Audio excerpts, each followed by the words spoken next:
Hello, and welcome to Dungeons and Magi, where we open our handbooks, open our minds, and more importantly, we roll the damn dice. As always, I'm your Dungeon Master. You may call me the Viking DM. We have a few announcements. Let's see. This is probably a surprise to some of our own cast, but we have an Etsy store coming. Deals and Haggles will launch very soon, selling potions amongst a few other things that are in the works. So be on the lookout for that. We will keep you guys up to date when that launches. We are live on Twitch and YouTube every Sunday at 6 p.m. Eastern. Of course, we are a Twitch affiliate. We want to thank everybody for helping us get this far. You can subscribe to our channel with 3 tiers, and you can even use your own Amazon Prime subscription to sub to us for free every month. We want to thank you for getting us this far. We cannot wait to see where this journey takes us.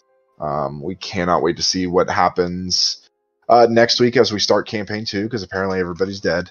Just kidding. Just kidding. Just kidding. So we have a Patreon. Our Patreon is open with 4 tiers, and you can join for as little as $5 a month. Each tier, as you go up, has their own perks, but even so, the lowest tier will get you a free sticker. It will. You can also, in a couple of the tiers, get access to our Discord, get custom merch, entry for giveaways, and even get the chance to play with us, either in a one-shot, or we will have you guest star in a main part of the main campaign as a guest character. DM, a little birdie told me that one of those levels may include like dice, maybe? Yes, the highest level, the third level, gets you the chance to, for a custom giveaway, for custom dice from Raven's Nest, as well as a custom portrait. So please check this out. Patreon.com/Dungeons and Magi, all one word. You do have to search it, you do have to put in the URL, because if you search us, we will not pop up because we are listed as adult fucking content. We have a member of our team. Of course, everybody knows we talk about this every week. Ethan has a family member that is suffering from an illness. They do have a GoFundMe still set up to help with the cost of living conditions. Once some things are cleared up and are put out there, once we get the okay from the family and from Ethan's permission, we will give you guys an update to what is going on with that. So tune in for that. You can find the link at the bottom of the stream. If we can get to our goal of $5,000, we will do a custom portrait giveaway of a character of your choice, drawn by our very own Elliot. Check out our website, www.dungeonsandmagi.com. We are on Facebook, Twitter, Instagram, TikTok, as well as here on Twitch, Dungeons_and_Magi. We have our one-shot the last Sunday of each month, except for today. We are going to be flip-flopping some stuff. And then the end of last month, we will not be doing our one shot because we have a special Halloween episode. We will be doing a special Halloween one shot. So spooky. Stay tuned for that. Most everybody will be dressed up in more than likely their characters. I have a special character, special NPC I will be dressing up as.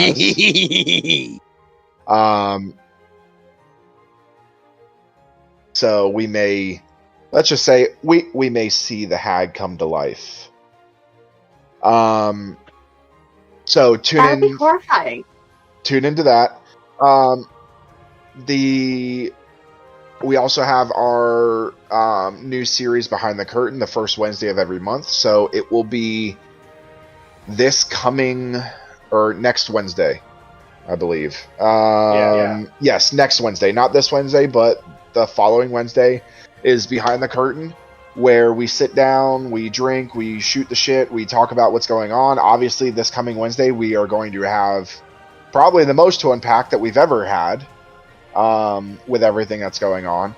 So please tune into that. That is at 7 p.m. Eastern. Let's see. Sponsors. We want to thank Dungeon Crates. Dungeon Crate is a subscription box full of epic products, including dice, which right here we have the Mimic Dice, which you can't see. We have the Mimic Dice. So, box full of epic products, including dice, miniatures, tabletop terrain, and original adventures you can't find anywhere else, all delivered to your castle doors each month. We are excited to be working with them. If you put in the code DungeonsMagi22 at checkout, you will receive 15% off of a new subscription. Also, all current Crate members may use their monthly code to receive 10% off in the online RPG store. You can visit them at www.dungeoncrate.com or on our sponsor page of our website. Our very own Raven's Nest Dice. Everybody got custom character-themed dice and dice boxes. You can get your favorite character's dice, as well as some custom dice of your own. Check them out on Etsy, as well as on our sponsor page. The 9/11 dice, we only had one entry, so those custom 9/11 dice are going out to our most loyal follower, Triple Dub. So we want to thank you for being loyal. We will get some custom 9/11 dice, which you will not see until they are sent out. I don't even think the cast has seen them. So I will I will send you guys pictures of them because I'm the only one that's seen them. We will get those sent out for you. But please check them out. Support small businesses.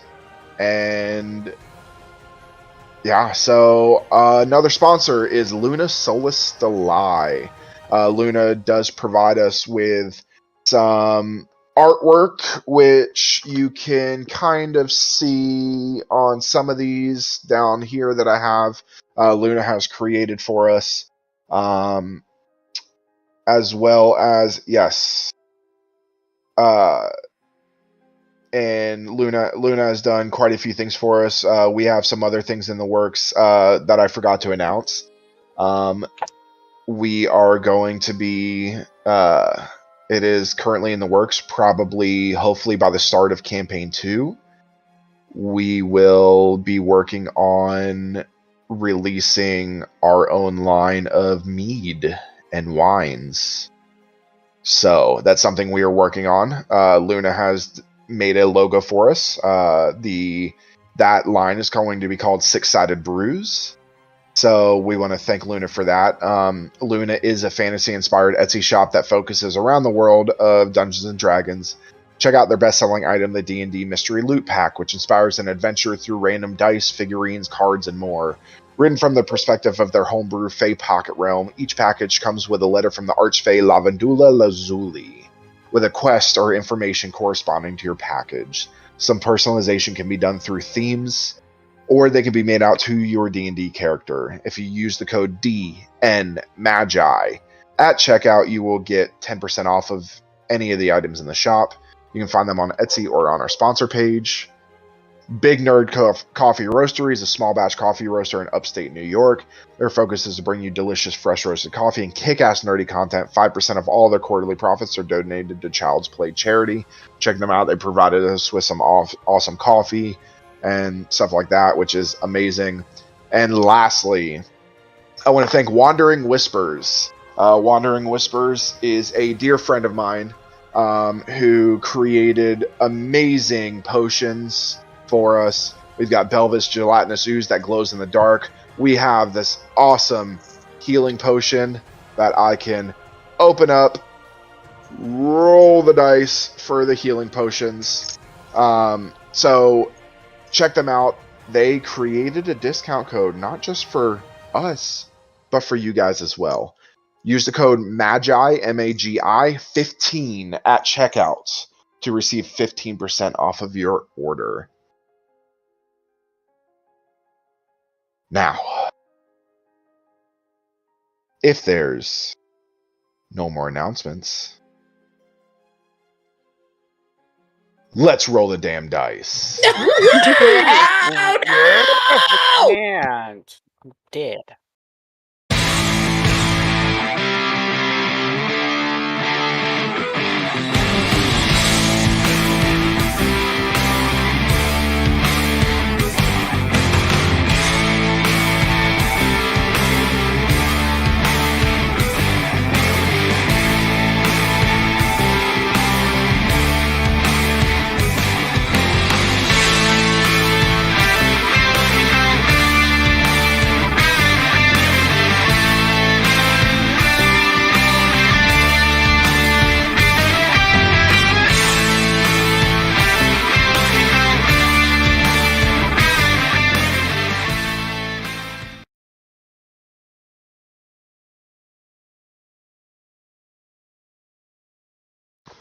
All right.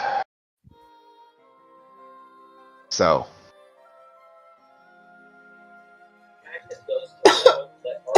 last we left off, it was Korth's trial. It was revealed that Korth was essentially created and trained by the Hag, and his memory was wiped. And the Hag said he wasn't strong enough and that he needed to defeat the Hag as part of his trial, or as his whole trial. So the party was put under a spell and transported somewhere else. We're not sure where. Very strategic location where rogues can't hide and people can't escape a lot of hard-hitting stuff. And one by one, each player fell. Sobek took his last breath. There were only two standing. Van and the only remaining member of the original Misery's End, Bakira, as the Hag fired Eldritch Blast, twin spelling it to be able to hit both of you. Bakira, your fearless leader, as you all are laying on the ground bleeding, you look over to try and find some sense of hope in this, trying to find your leader, especially you, Belvis, knowing that this is who you protect. You look and you watch as your leader falls to the ground. You all then look at Van, the most capable of you all, probably the most well-connected of you all, as he is dropped to the ground. And as you all bleed out, blood dripping from your mouths, from your nose, droplets on the floor, Van, you lay on the ground, same thing, blood just leaking, and you look up and the only sight you see is the hag, as the hag raises their claw, one of their 6, and makes a final swipe as everything goes black. And that's where we pick up tonight. As this hand swipes down, not just everything goes black for you, Van, everything goes black for everybody. As the darkness clears, you all find yourself standing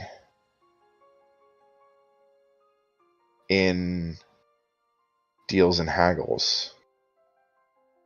Sobek, you included. Oh shit.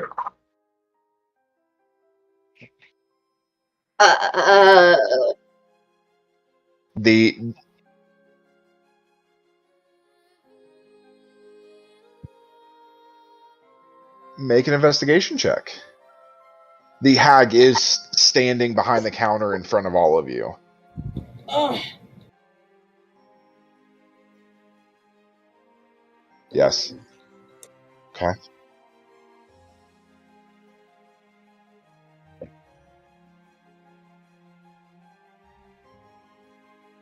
Sure. Sappy's angry. I'm just looking for Bakira. What the fuck was that? 24. You guys look like the same as you did when you first entered Deals and Haggles. You are. Okay. And the hag just sits there staring at all of you. You have to click through all of your saves or... Sorry, ma'am, what the fuck was that? You guys can also just hit long rest and it'll reset everything. Yeah.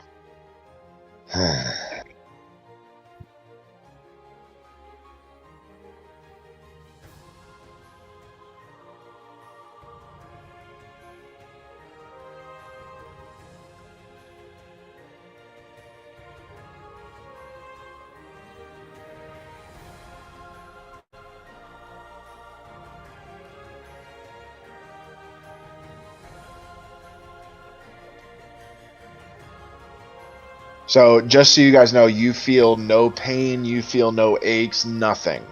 You remember everything, but you feel nothing. And which is why Sobek is very quiet.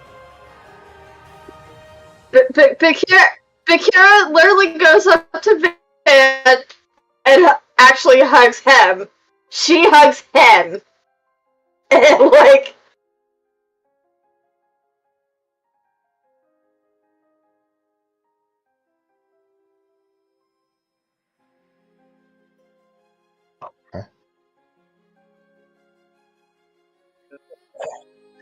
Belvis. Let me go talk to her first.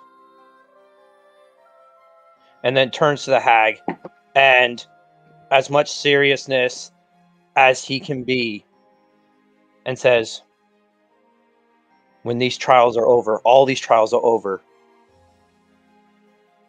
I'm going to be the one holding your head on a pike. And then turns around and walks out of the hut.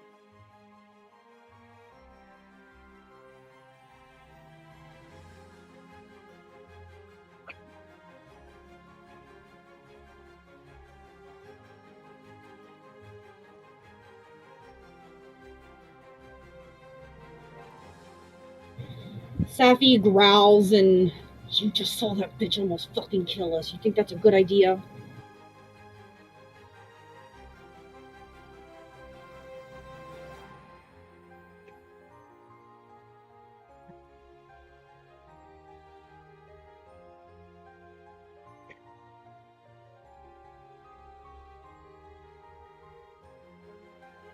You are nowhere near ready. If you cannot beat me, what are the hopes of you beating Zophos?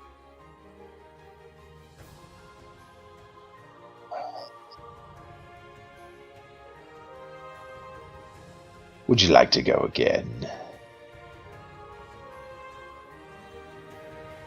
Now.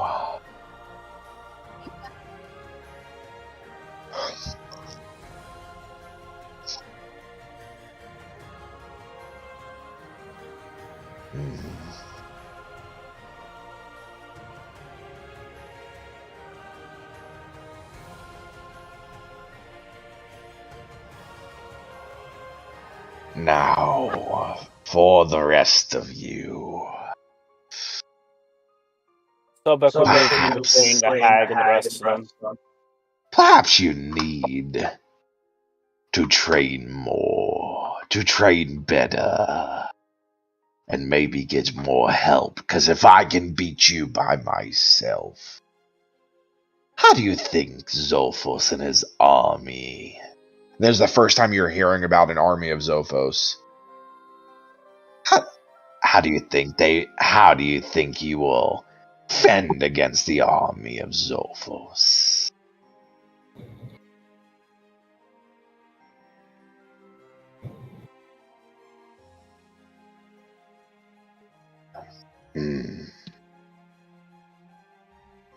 You already know that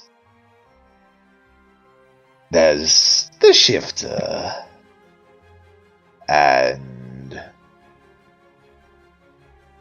Zophos has at least one god on his side. Or should I say goddess? Sobek Looking at Sobek. Looking at Sobek. Sobek is so pissed. He goes, I don't care about her. If we're not strong enough, why don't you show us how instead of just toying with us? Where's the fun in that? Where's the serious? I've survived many times worse than Zophos. I'm not scared for myself. So why not have a little fun with it? I mean, you're helping us for a reason. I doubt it's just because you want to. You clearly want something from us.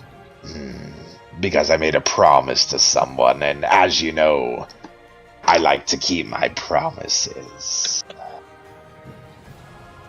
Okay? We kind of got thanks for a moment, and then kind of looks at her, and it's just like, would that someone happen to be a newly appointed Raven King? Looks at Van. You're welcome for that. I just kind of shake my head.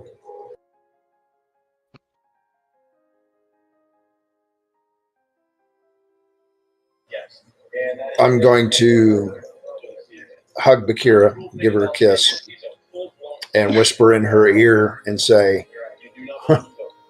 sadly, she's not wrong. she's one person and she annihilated us, we don't stand a chance. We need help. I've already requested aid. We need more.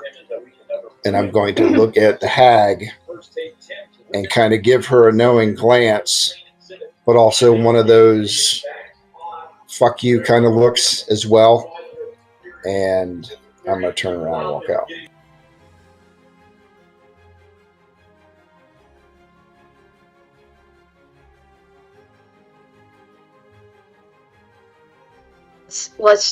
Let's just go recoup and discuss our options.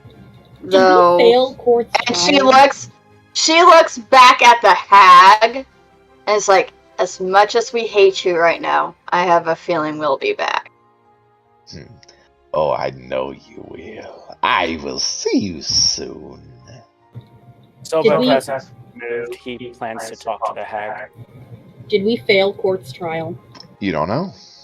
I was Nobody's- asking I don't her know. in character. Okay. I think maybe you should ask him. He'll know. All right. And for the record, I am not excited for mine. I'm not sure what yours is yet.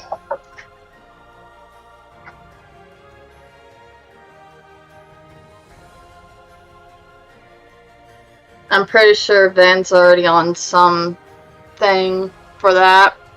Let's talk to him. All right. Well, Let's talk Sounds to like we're gonna need Atheon, more. because she just... Yeah... Let's talk to Atheon, because she just walked out. So let's go talk to Atheon. See what's going on with her. See how she's Okay, doing. so before you guys all leave, we're going to cut to Atheon and Korth outside.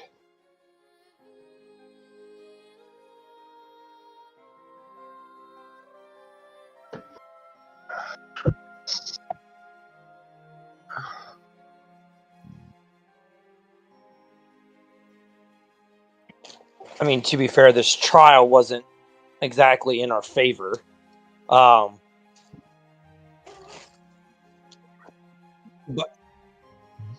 But you're done. Like, you're just gonna walk away. You're done.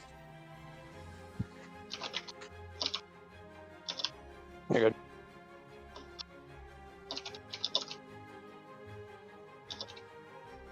Because there's a stark difference between being done with the hag, because heck, I'm done with her as well.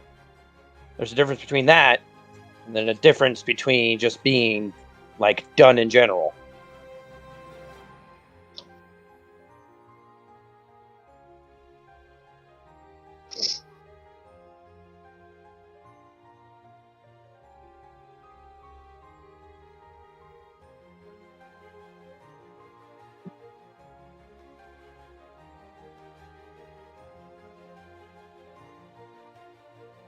oh, they can't hear you in stream. Triple Dub saying they can't hear you. Sorry, I wasn't meaning to cut you off. I just know this is important for them to hear.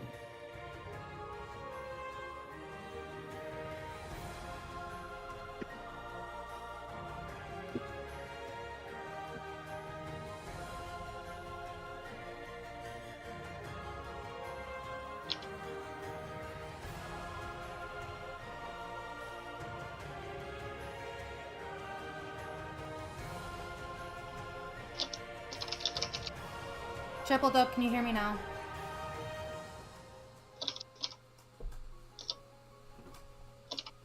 Hang on, let me turn up the stream. Speak again. Can you guys hear me now? Ethan, look at your Yes. DM. Okay. Hold on 1 second, Pam, and I'll answer you.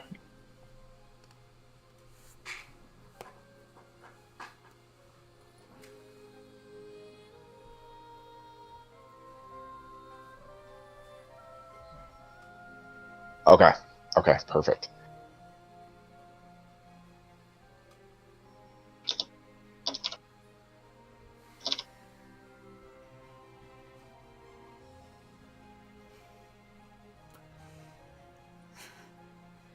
So, to recap, Atheon cut. Korth would notice that the normal, like, dark purple that courses through Atheon and, like, the cracks of their skin is,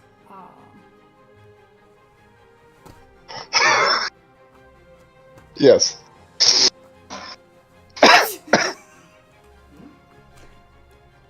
You see as Korth sees the color draining from Atheon, just says very assuredly, "You cut off with the hag." I did. I need to go find myself. Don't go to any islands.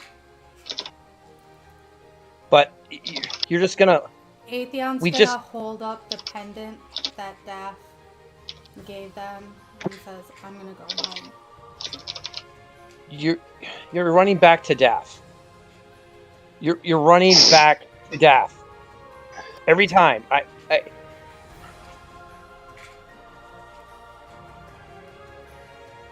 Atheon looks at Korth and You're... Arlie is coming. And Korth, you know who that is. Because of your history together. Arlie? You're sending Arlie into all this? I think she's ready. She's not. We weren't even ready. No, but with my memory loss and all the shit that's happened recently, I need to go find... I gonna know you find need to... myself as... And they whisper, go up to Korth and whisper, I'm going to connect myself as my own patron. But I need time. And I think Arlie is ready to hold this spot until I'm done. We can still communicate. I just got everything back. You don't understand. I understand more Seems than like you think. No, you don't. Okay, for most of my life, I had no idea who I was. I thought I was a minotaur that was part of a leader of a small herd. Okay, and then just see that get flipped on its head and realize that I don't even know who my parents are. And even after everything I went through and everything that's been revealed to me, I'm not even sure if they're my real parents. Atheon Because looks at Korth and's like, your parents died. The church killed them. As soon as Daph left. As soon as you just disappeared. Because they were punishing me. Because of what I was. And what I am. Even though I've showed everybody I changed. And that's the thing. Is I get weird dreams about who my parents might actually be. And I don't even know who my parents really are. I was led to believe one thing, but then I get turned on another whole different dime. The moment when the hag touched my forehead, everything came flooding back. Everything. I now know who my parents are. My true parents. Then you know who Daph is to you.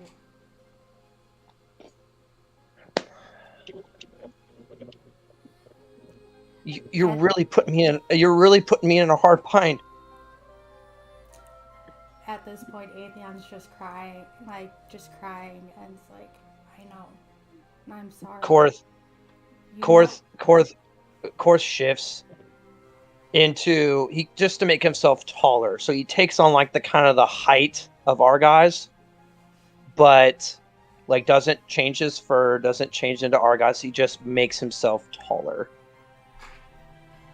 and just grabs Atheon, pulls them into a hug, gives a kiss on top of their forehead, and just says, I know what you need to do. I don't like it.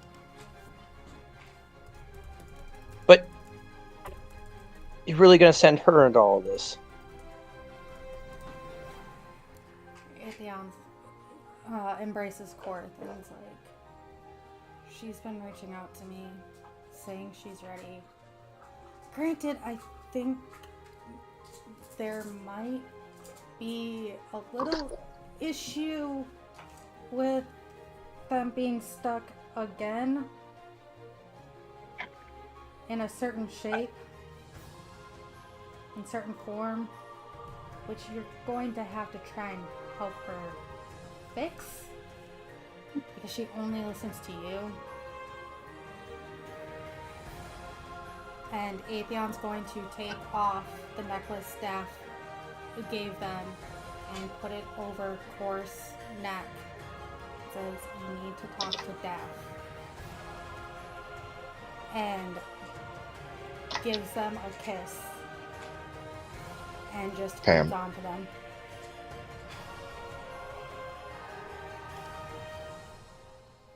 That. I'll say that after. I'll do that. Yes. Once. Yeah. Before they actually go. Yes. All right. Korth, So. Yeah, Korth gives Atheon a kiss back, and just kind of holds. So, yeah, and at this point, as everybody's walking out, we're going to go. Sobek wants to talk to the hag, so as all of you leave, we're going to cut into Sobek. And you're going to see, because they didn't walk very far, you're going to see Atheon and Korth embrace. But we're going to come back to that, so let's go to Sobek. Sobek, seeing everyone's left, he's going to look at the hag.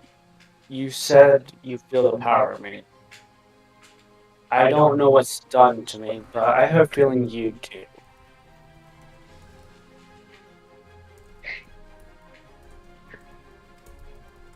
Been granted powers that not many get in their life. I do the same things as I've so far been able to.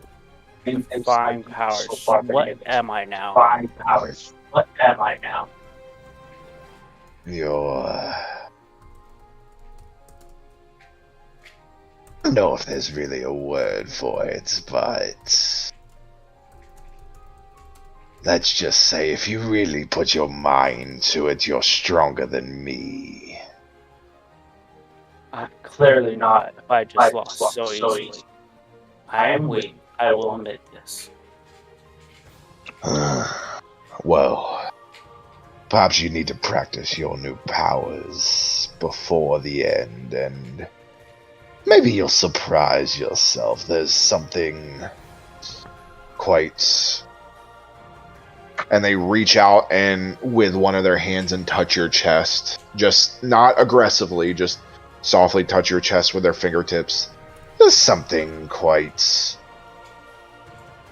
nuclear about your new abilities.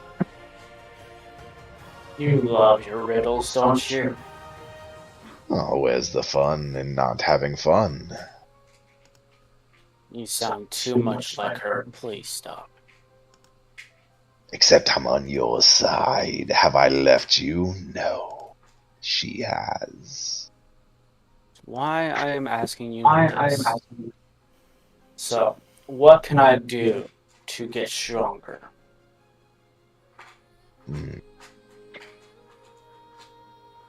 Take care of those you love.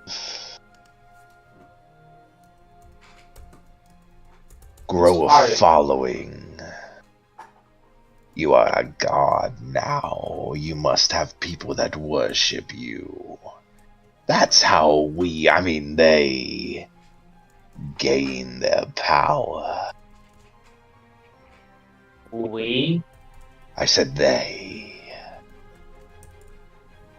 I'm not going to question this at this time, but how does one go around gain followers when they just discover what they are? Hmm. Just discover. Well, you see, I trap people, but other gods provide them things. They take care of them. I make deals. You could, as disgusting as it is, you could do good things for people. But that's up to you. You could be neutral like the Raven Queen. Well, King now, thanks to me, of course. Was all this more training for us? I'll be honest with you, but don't tell the others. Do we have a deal? I require nothing. Just don't tell the others. My silence for this information, that sounds like a good deal.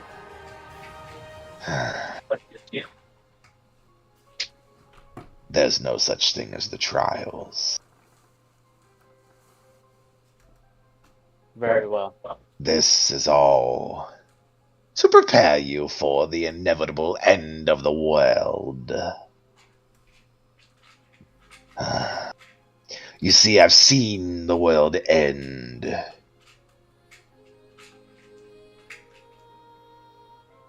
Eight times now. One was at the hands of Atheon's family, but she wouldn't partake.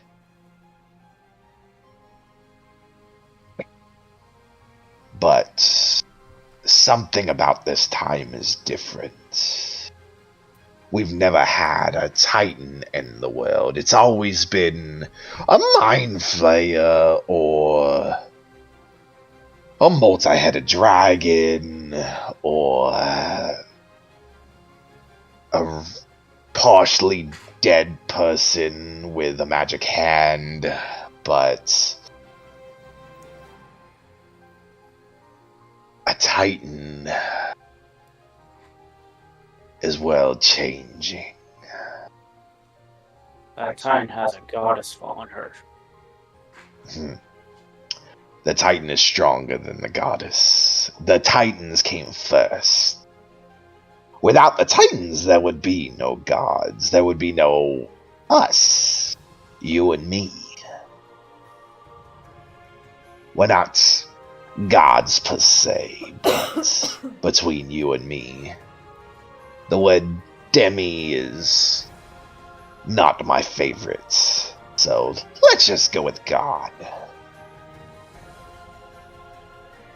Alright. But You have my silence for this. it's up to you to make sure that they're ready. Bakira is strong, but her weakness lies in her loyalty. And let's be honest, Van would follow her to the ends of the earth, And that's becoming more and more apparent. even if it meant going against his brother. So, it's up to you to make sure everybody's ready, because the way they are now, the world would fall. Why put so much of this telling me this? Why not someone maybe more capable?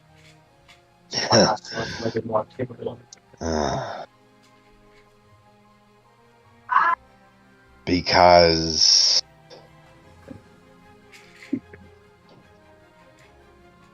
the last people I sent to fight somebody strong. The king ended up dead and lost in the Feywilds and blah blah blah blah blah. So, by the way, it may be a good idea to find them, because they are capable. But What is their name? And we'll make sure significant invitation is sent to them. they are on another continent, but the name's the Scarlet Brigade. Reach out.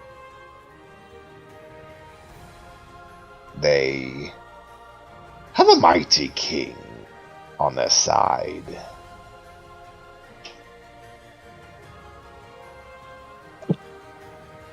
Pretty handsome too, if I must say. Oh, I thought you had a thing for Atheon. Atheon's just business. Bitch! Don't let her hear that again. I don't think any of us will be hearing from Atheon for a while. He gets a little stunned by that and looks to the door. What has been done? You may go, just remember. And puts one of the long fingers over your mouth. Keep your silence. He nods and leaves the door to go check on Atheon real quickly. Okay. And we come outside. So all of you had walked out seeing the embrace between Atheon and Korth, with Sobek trailing just behind.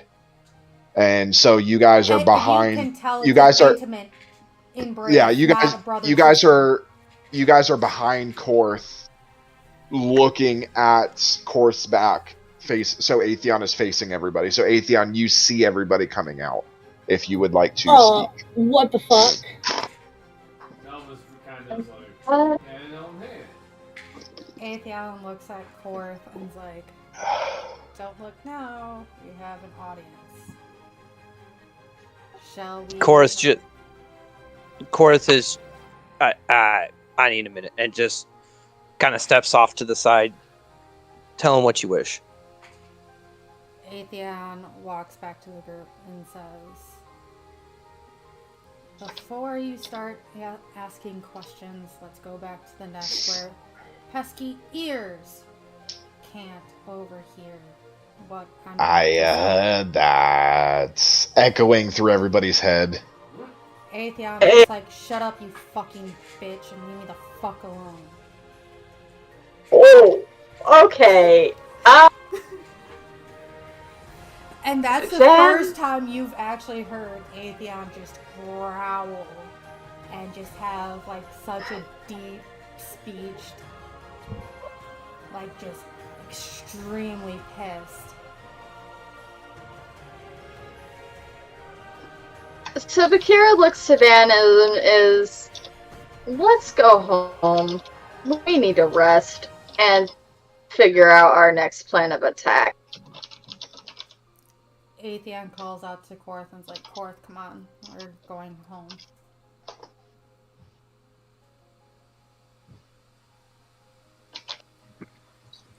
Everybody ready? As ready as I'll ever be. Korth just walks up to Atheon and just holds her hand. Atheon grabs Sobek's back. looking for any threat just from his talk and just waits for everyone to go before he goes. Atheon grabs Korth's hand and just holds it tight. I'll take the coin from my vest. Flip the coin. Ting, ting, ting, ting. Portal opens. Off you go. He doesn't even, he just walks and just falls into it. Safi jumps in after. Atheon's gonna turn to Korth, nod their head, and start walking towards the portal and jumping in. Korth, seeing Atheon jump in, looks around, and then for the first time, he shifts back down, and this time when he shifts, you see lines of gray hair begin to permeate throughout his hair. His hair shifts from a red down to a dark black.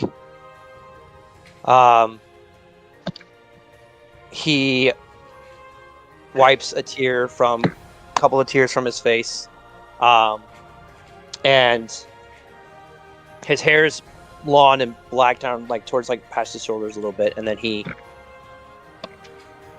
falls in. And as he falls in, you do realize that he has shrunken down to the size of a gnome before jumping into the portal. So I'm gonna look to Van here and go, let's go home.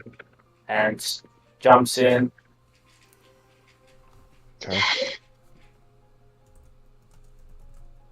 Bakira nods to Van again and just walks into the portal. Doesn't jump, just walks into it. I'm going to let out a long sigh, look back at the hag with a tear in my eye, and step through and grab the coin. Okay. So you all land in the common meeting room inside the Nest of the Raven. Belvis picks himself up. Does he see Bakira right away? You guys all land around the same area. Belvis kind of approaches Bakira and says, "So, all the same, before we left, I have an idea of some people we can reach out to and maybe rope into this quest or crusade, or whatever you want to call it. Saving the world? Yeah, well, this love maybe. I don't know if they'll be. I don't know how much good they'll be used against a Titan, but they're good for a fight. Good for a good scrap. I want to reach. Let me guess. The Scarlet Brigade? Belvis kind of scoffs at I'm not gonna reach out to them. No, I want to reach out to my old gladiator friend in the company that I used to fight in. I'm just going to shake my head. Hey, Foolish boy. Kind of wagging his finger. Don't just yet. In a tight spot, these blokes are pretty good in a fight, so we're gonna need all the muscle we can get. Well, I sure hope they're better fighters than you are in a courtroom. That's all I'm saying. Oh my god, am I ever gonna hear the bloody end of this? No, you're not. No. You guys may want to come with me. And I'm going to walk towards Sil's room. Atheon's gonna kind of look up and's like, Van, before you leave, I need to talk to everyone. What's going on, Atheon? They look at Korth and's like, call Daff. They will bring our surprise. Korth just looks up and breathes for a second before grabbing the amulet. Daff, it's time.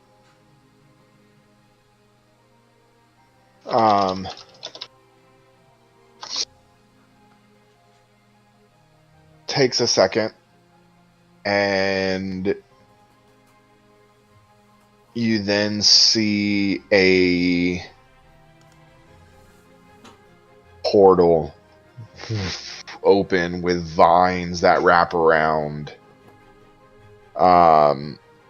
and out walks Daff as the portal closes behind.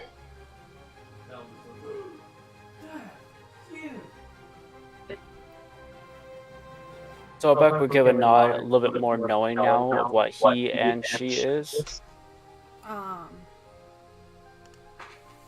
Atheon grabs or polymorphs back into Lily, seeing that Korth as the gnome, and grabs his hand and says, for support, and says, I need to go and figure a few things out. I have cut all ties to the hag, and I will not worship another patron. Bakira just kind of blinks as Daff looks around to everybody and smiles. That smile everybody's used to, the very welcoming smile. And then looks to Atheon and then to Korth, or to Lily and to Korth.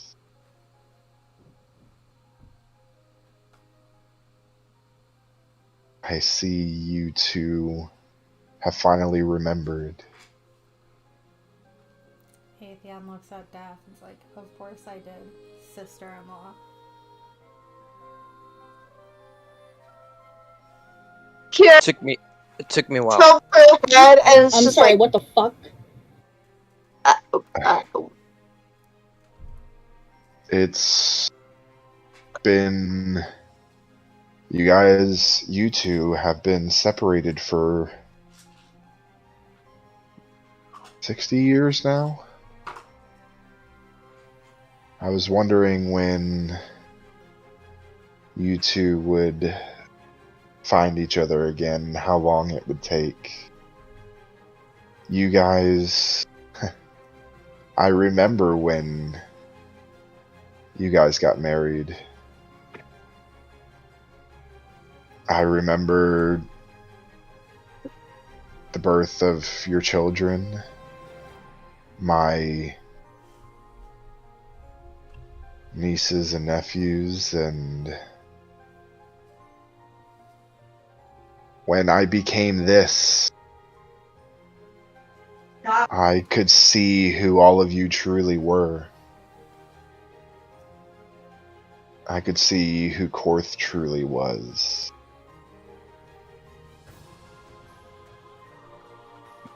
The reason that you did not destroy this world as your father had intended. So she reaches out her hand to Lily and says, I think time to say goodbye. Just one more time. And let's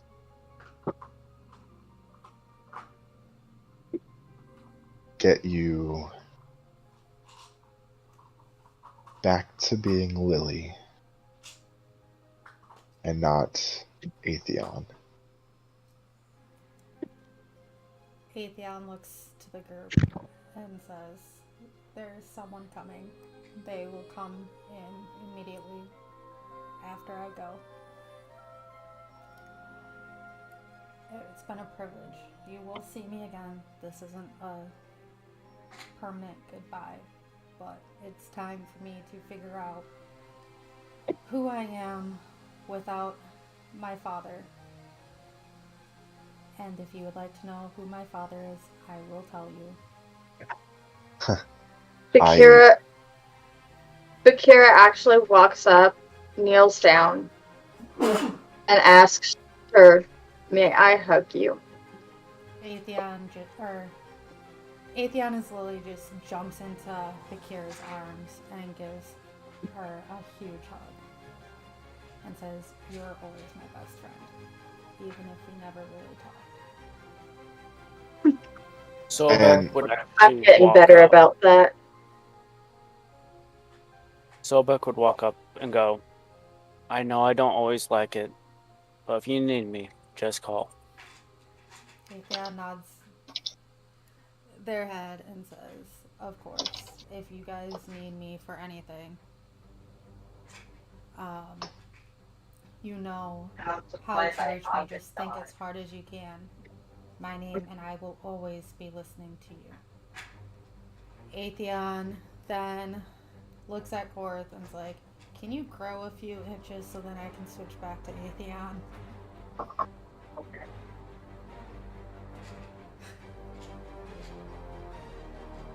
As Atheon You watch us. As Atheon on polymorphs and goes back to being their normal self. Give me 1 second here. Yeah.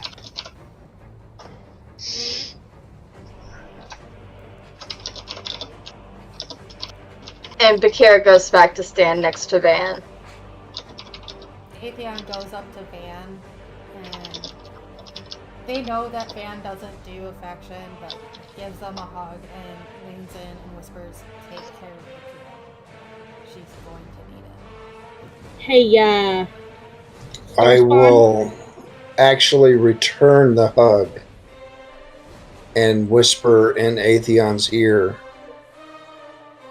don't worry about her. I'll take care of Bakira. If you don't come back, I'll kick your ass myself. Starspawn, hey, before you leave, I didn't really get much of a chance to meet you, but if it helps, Willow liked you a lot. That does help. Thank you. Eldest assistant.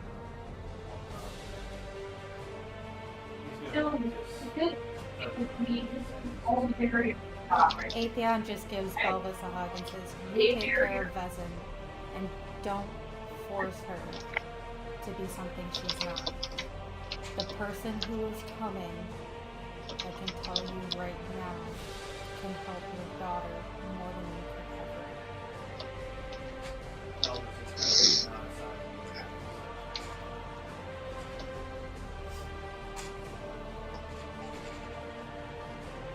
Korth. When you turn back around, you realize that Korth is still a gnome. Still with long black hair. Still his normal size. And he just looks up to you, Atheon, and he says, I can't. Atheon nods their head and sits down on the ground and telepathically speaks to Korth and says, take care of our granddaughter. Take care of this party. Take care of our granddaughter. If you need me, you have the amulet to call Daph. You can call me. You know I will always answer you when I need to. And when you need me. That has never He just kind of changed.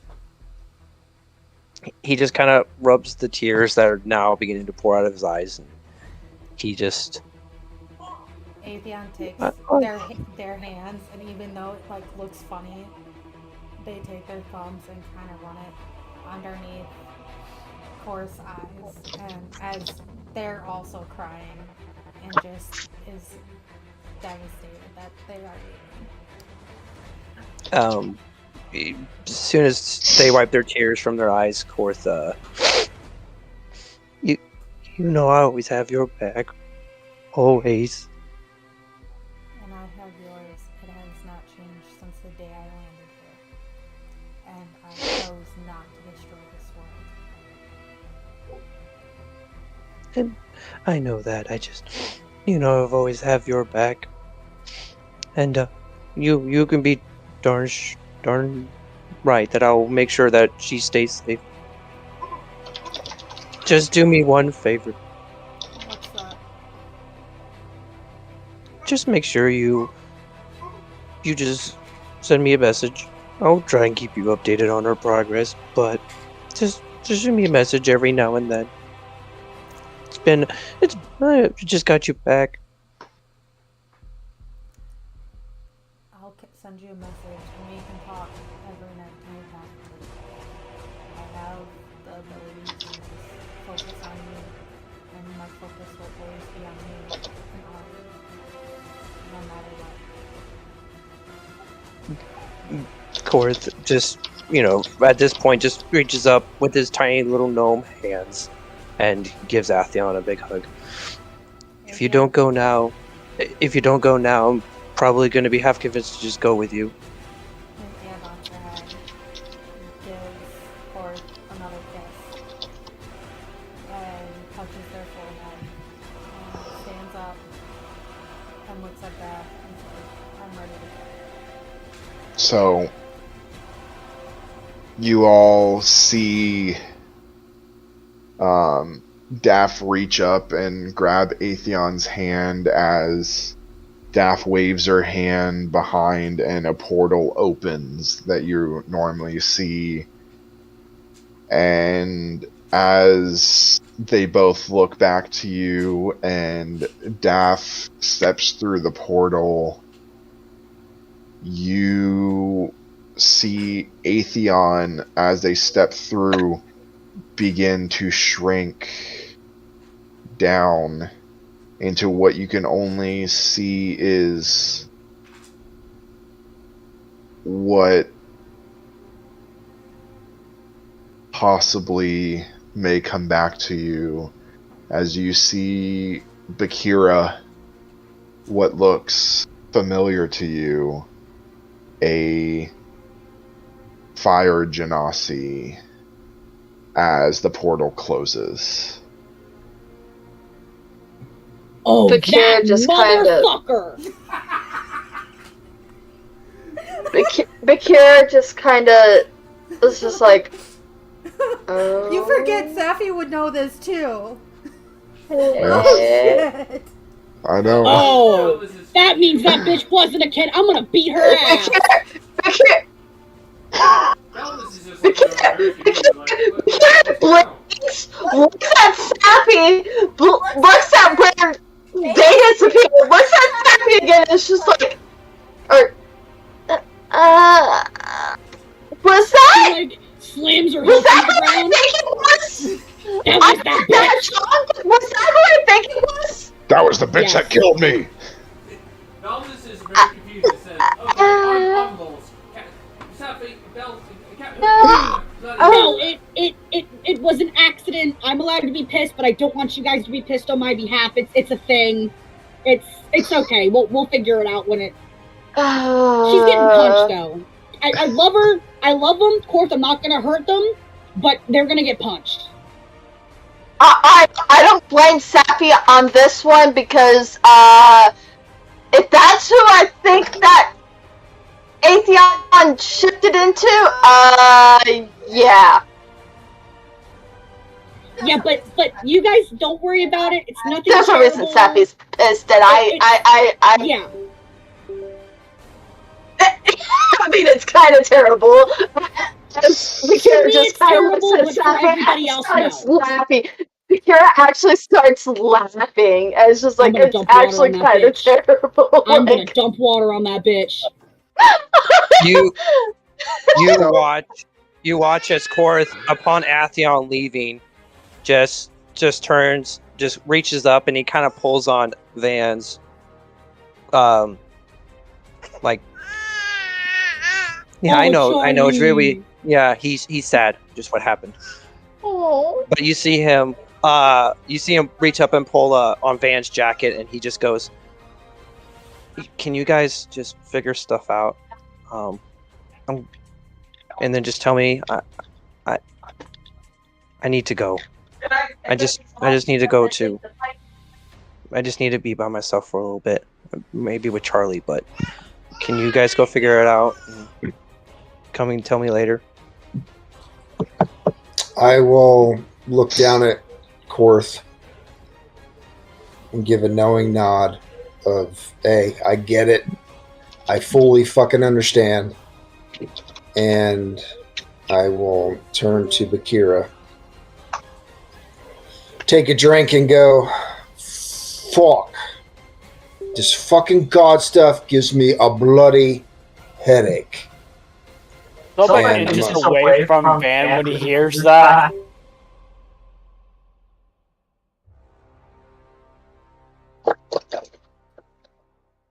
Oh, Pam, I messaged you. Hey, Belvis.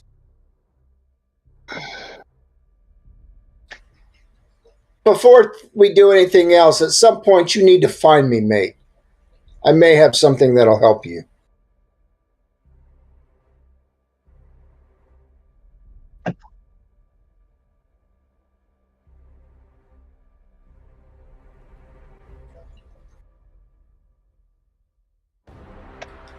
And I'm just gonna start fucking drinking, DM. Okay, so Belvis is going to. Bakira's actually drinking with him. Okay, Belvis is going to Charlie. I thought Quartz was going to Charlie. They both are. Okay. So you guys go to Charlie's room, and Charlie's not there. Well, I'll say for sake of brevity, you go down into the workshop that Charlie normally is. That's where the portal and everything is. And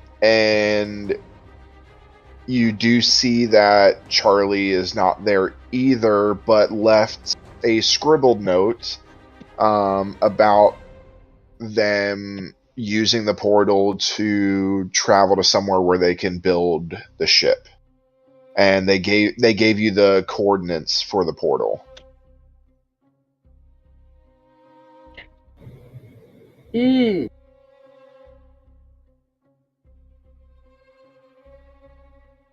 Okay, so you go up and you hit a few buttons on the console of the portal as it begins to spin, and as you go to step on the walkway, a figure tumbles out of the portal and does almost a somersault before standing up and jumping and landing in front of you. If you would describe your new character, please.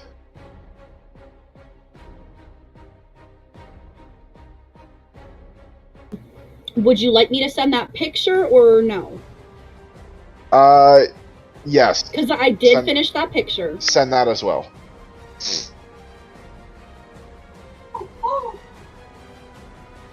Okay, it's in character description. Also, they said they can't hear you again. Just have another drink, dear. It'll all be over soon.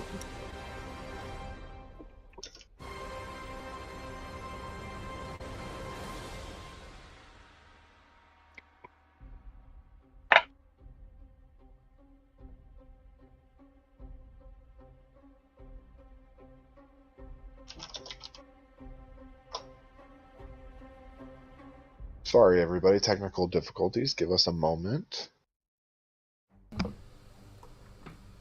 Nope. Technology sucks. Yes. How about those Raven's Nest dice, everybody? Fucking A.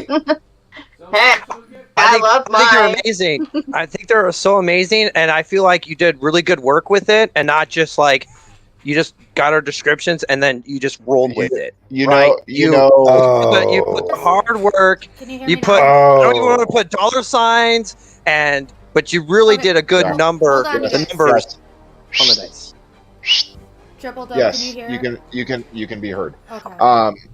I would if we could get, if anybody's listening, if we could get sponsored by D&D Beyond, I would have talked about D&D Beyond there.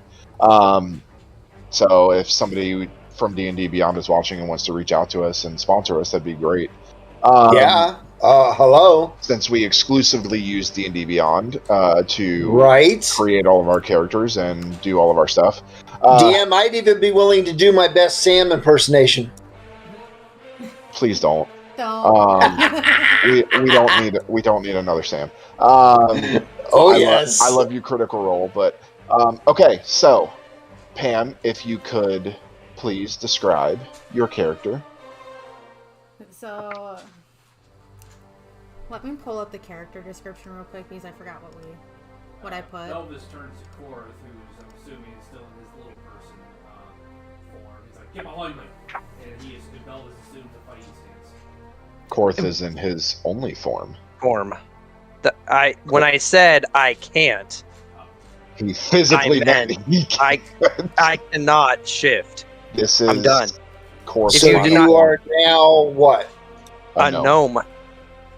Okay. This is Korth's final form, All right, you little shit. which means Korth, that means no more chromatic dragon. That means nothing. yeah. No more minotaur, which Okay, means we need a Korth drawing, please, Yes. so we can I will- change, Okay. change And I'll from the give minotaur.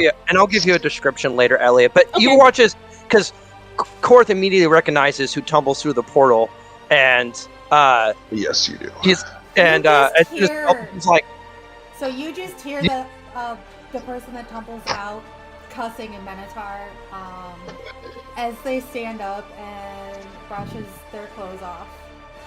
and you watch as Korth just rears back and kind of just You- slaps Belvis or like hits Belvis right behind the knee. Hi.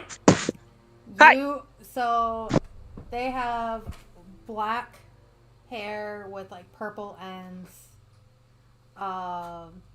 You see like their eyes shift between like what looks like a blue to like a black and teal, and you can just see like a teal glow underneath their pale skin, where with Atheon you could actually like physically see the power coursing through their veins. You just kind of see a subtle teal glow. They're shorter than what you would think. They're only 5'2", and she looks at Korth and is like, "Grandpa, please don't yell at me for swearing in Minotaur," as they pop into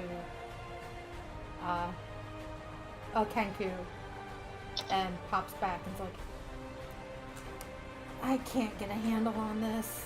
Belvis is very confused, and he's still in a fighting stance. He's kind of like he's still keeping an eye on whoever this is, and he's like, "What? Who the bloody hell is this?" And you can stop talking. Well, give me a second. Here, can you hold on? I'll tell you face to face. Need a little help, or you're gonna have to come down to my level because I can't yell all the way up there. I'm only 2'7" now. Come on, help a little guy out here.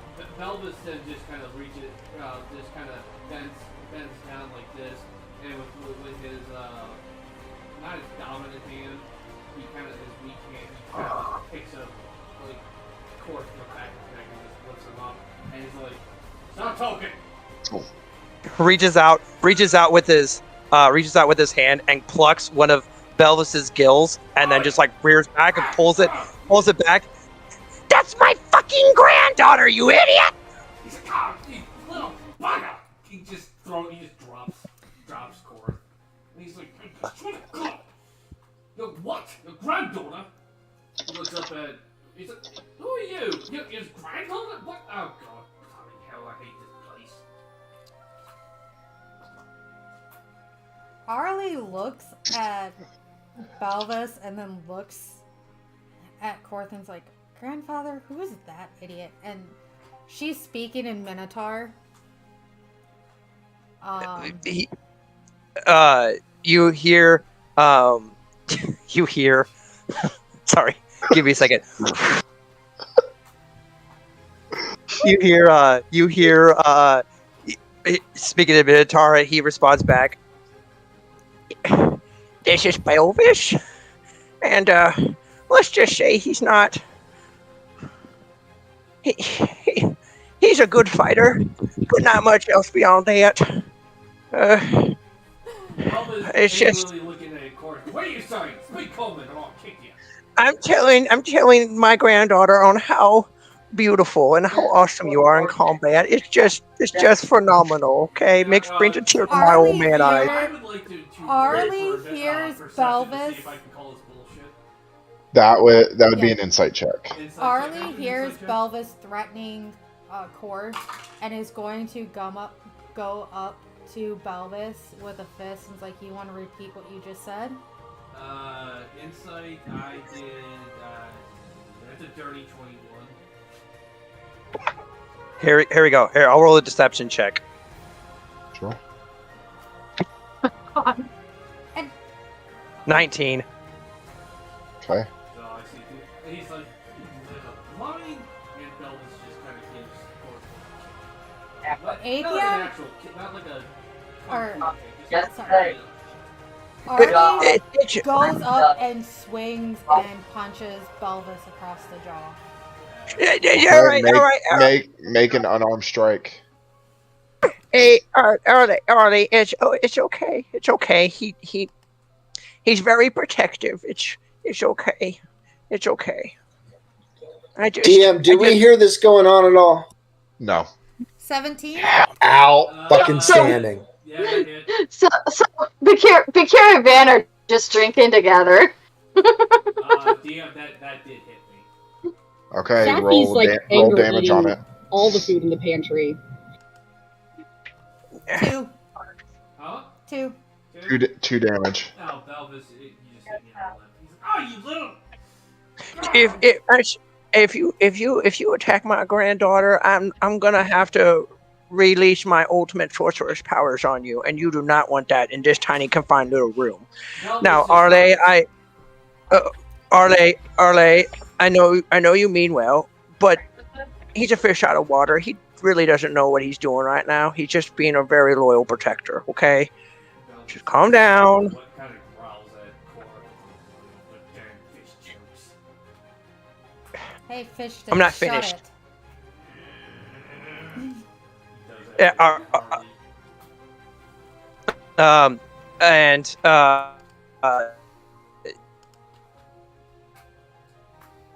Belvis in this is like, alright, that's it. I'm gonna let you two. he just says, Artie, between your fine spirit and the fish boy's protectiveness, it's just too much for this old man to handle. Do you mind if we just take this like upstairs?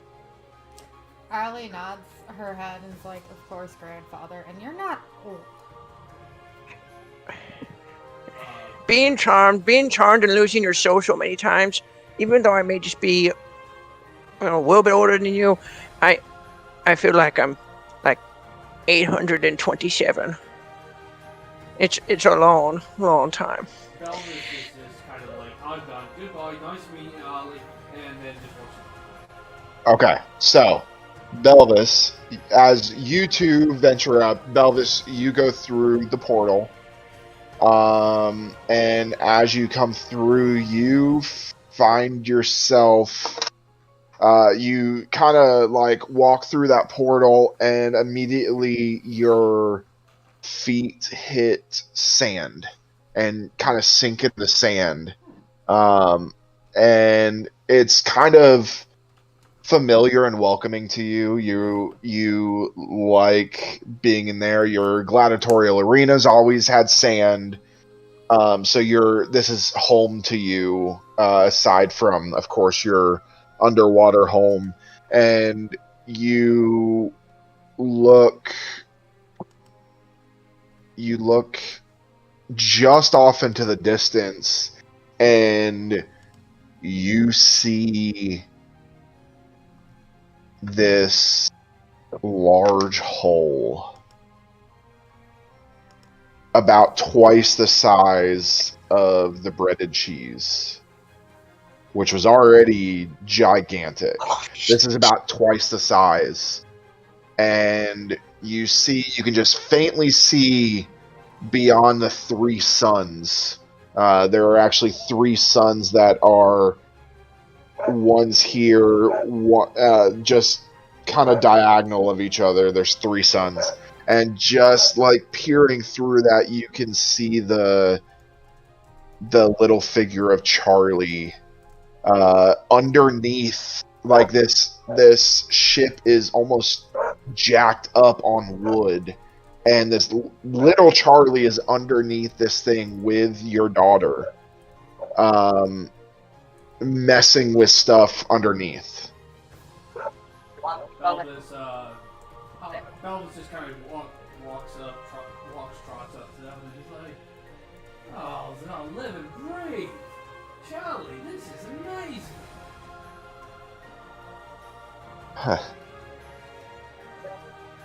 Thanks. I'm just about done with it. What kind of bells and whistles you put on this thing? Well, you see, the last ship kind of sank in an ocean, right? It kind of dried up and got destroyed. We won't have that problem anymore. And he kind of cocked his head, like, "What do you mean?"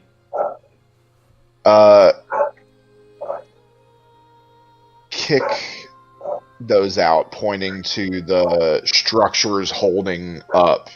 You can see a weak point in there where you'd be able to kick it and they would fall down. Kind of approaches cautiously. I'm not sure. He's like, "Are you sure?"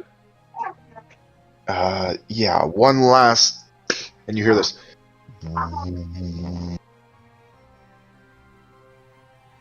Just a solid humming. Belvis goes up to it, like, and Belvis does his straight kick to the spot where Charlie indicated him to kick. Yeah, and Charlie like takes Vezin and backs up with them, and as you kick it, you kind of back up yourself, and Charlie kicks the other one as both of them fall down, and you're waiting for the ship as you see the ship go. And instead of hitting the ground, you see the sand dissipate and kind of hit you in the face, and you kind of like brush it off for a minute, and then when your eyes clear, you see the ship hovering about 3 feet off the ground. Belvis is just dumbstruck. Belvis doesn't really have that much experience with magic, so this is probably holy shit. He's like, Charlie, Well, it wasn't just me, it was Vezin too. I had heard of this mineral, this ore called Austrium, that had some strange properties to it, and I've used it in some stuff, but it never reacted the right way. It would occasionally blow up with the way I was designing it before. Don't tell Van, because that's what's in his boots.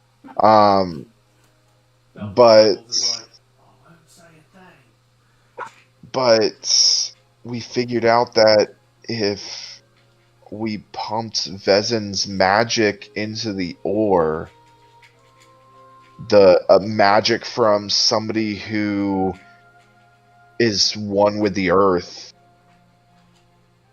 that we could get it to work, and basically the magic pushes anything off the ground. Belvis is just, and I'm assuming, like any other ship on the sea, without sails that'll help push it along. Yeah, these sails take more wind, but there's also these, and she starts walking you around the ship. There's these rudders here that, as you turn the wheel, the rudders will turn and the Austrium will face its direction to help it move. I'm calling this a skyship. It goes a lot higher than this. Belvis kind of turns and he's like, "Oh, For the first time, you see Charlie's not like mocking you or making fun of you, and Charlie gets the smirk and looks to Vezin. You get the idea that they've probably semi-tested this already, and they both smirk. Do you want to find out? Belva's kind of like, just tell me something, Charlie. How about we drop this down? Shelby ass. I mean, we're about... We're a good ways away, but we could if it wasn't for the no flying rules and the city.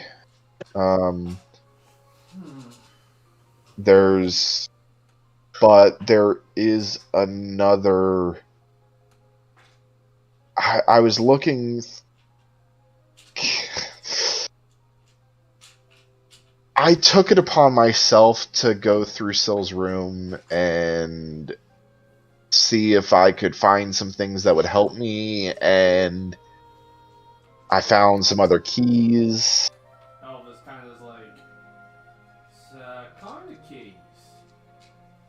And kind of in a slightly that disapproving father voice, not quite mad, but not exactly happy either. Kind of reaches in and holds up a set of 6 keys. And none of these are to the Raven's Nest we're living in now. Belvis kind of says, yeah. I know where they all are. Wow. How about I hold on to these and I tell you when we get there? Belvis is like, oh, you can hand me the keys, and then we go and tell the others. Or I could just leave you here and close the portal and fly away. Belvis, DM, how big is Charlie? Like, just in terms of, like... So Charlie's... At this point, Charlie is an elf. So Charlie is probably about 4 feet tall or so. Almost 5 feet. You be nice to Charlie now. Or almost 5 feet tall. Nice to Charlie now. So Belvis takes a step closer. He's not trying to be like a thug and intimidate him, but he's trying to make it very clear. Charlie.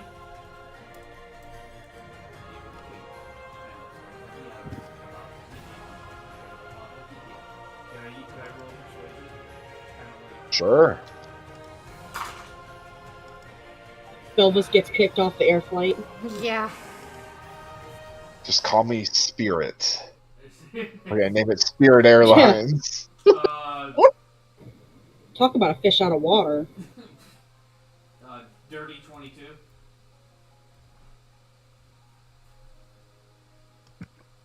I don't like that you're smiling. Oh god. I bet he got a nat 20. Yeah. He's taking a picture or something. Oh, if he's taking a picture of it, that's exactly what I got. Belvis, I told you. I gotta be very clear. Belvis is not trying to be a jerk. He's trying to be like a responsible adult. Let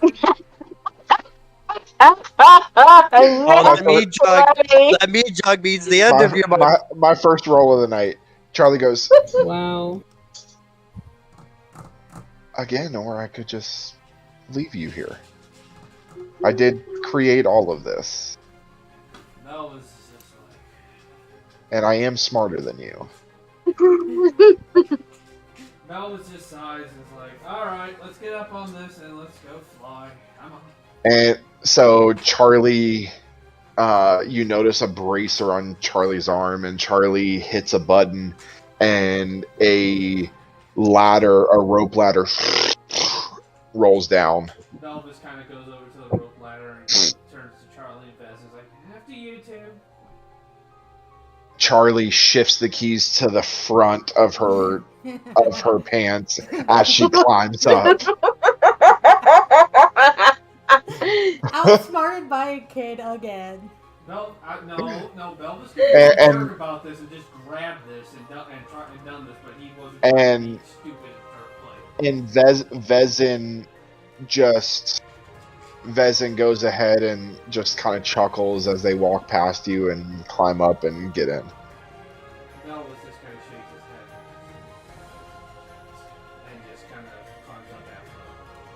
And then everybody else, all of a sudden you hear, you don't know how or where it's coming from, but you all hear this message, and it's the voice of Charlie. Everybody go to the portal room, please, and walk through the portal when it opens. Safi screams because she has half a turkey leg in her mouth and is just suddenly startled. Bakira just kind of looks around and is like, did Charlie put in an intercom system in this place? Looks And- bad. and- And it's just Bakira, make an investigation check. oh god. Hold on, let me see what my investigation is. So that'd be a 19. You are looking around and you see in the wall, you see a sending stone that is glowing with, you don't know what it is yet, but it's Austrium glowing around it. She basically put sending stones in each room, and she has one of the sending stones. So yes, she basically created an intercom system throughout this. Arlie is in Atheon's room reading a book and just jumps and is like, what the fuck was that? Belva is back over on the ship as he's looking around like the top deck of the ship and everything. He's looking around and he asked Charlie, he's like, hey Charlie, is there any kind of, this thing come with weapons of any kind?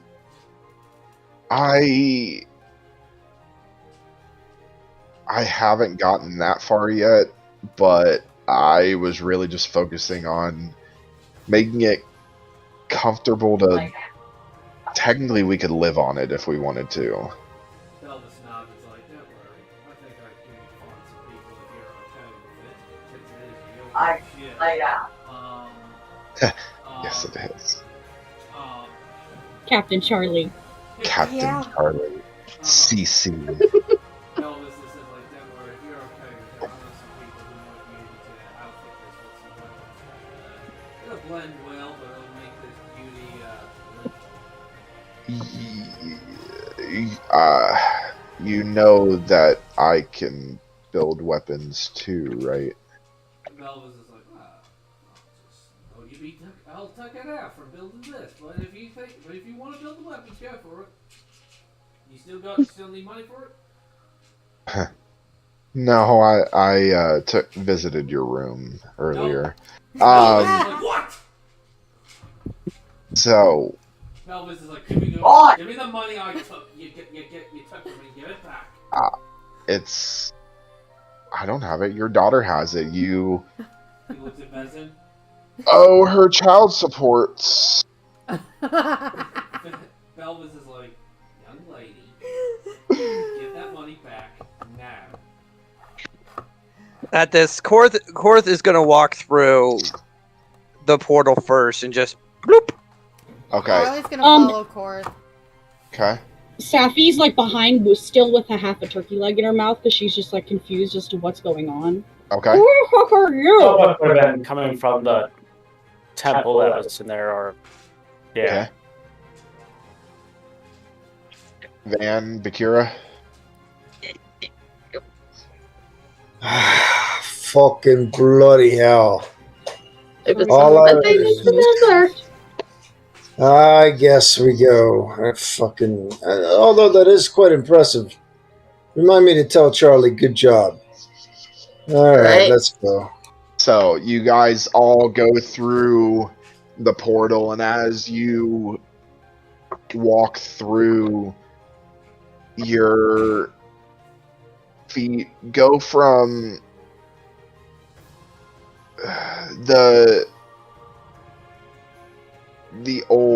this Raven's Den that you've made a home out of had really dingy like sand floors since it was the bottom of the tower.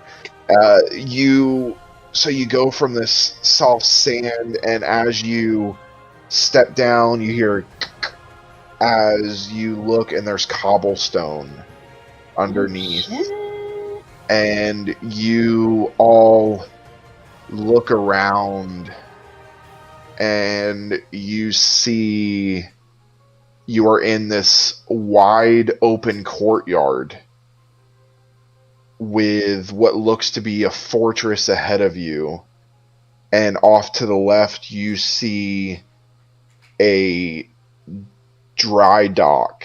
So you've got the dock, but the ocean that used to be there is part of that ocean that dried up. So this dock is probably sitting about 50 feet in the air. So you guys used to be landlocked with this water, or waterlocked, almost like a peninsula, and but all the water around dried up. So this is just sitting there as you all look around.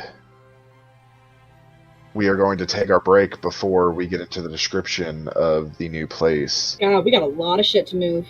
We will be right back, everybody.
All right.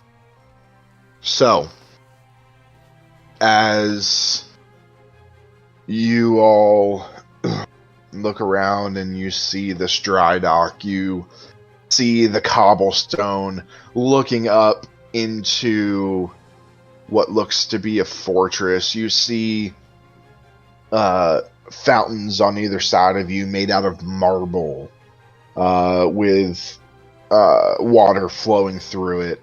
The water's not clear or blue, however. The water is black.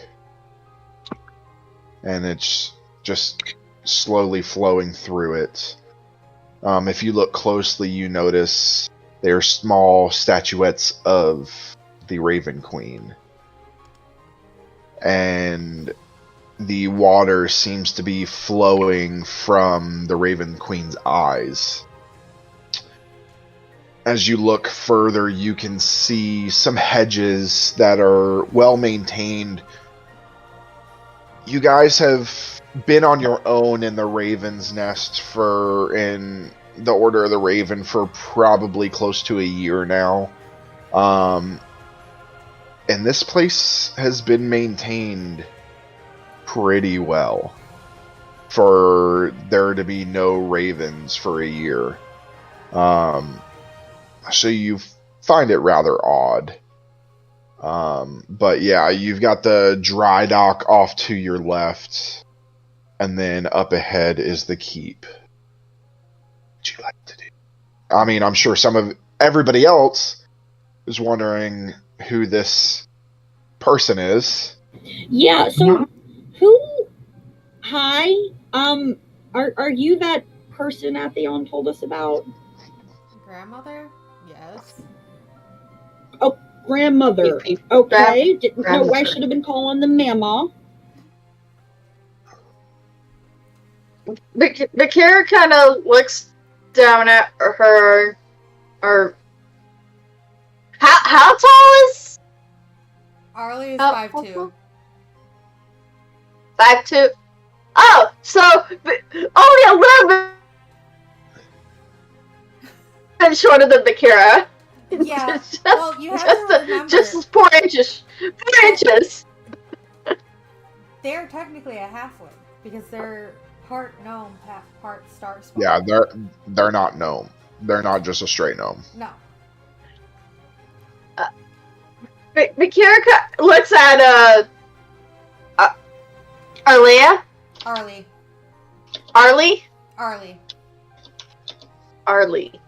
I will get that right at one of these days.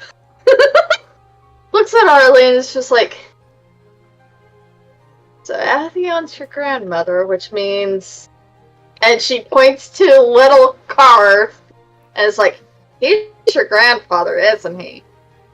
Yeah. He just looks up. Okay. Just looks up at Bakira.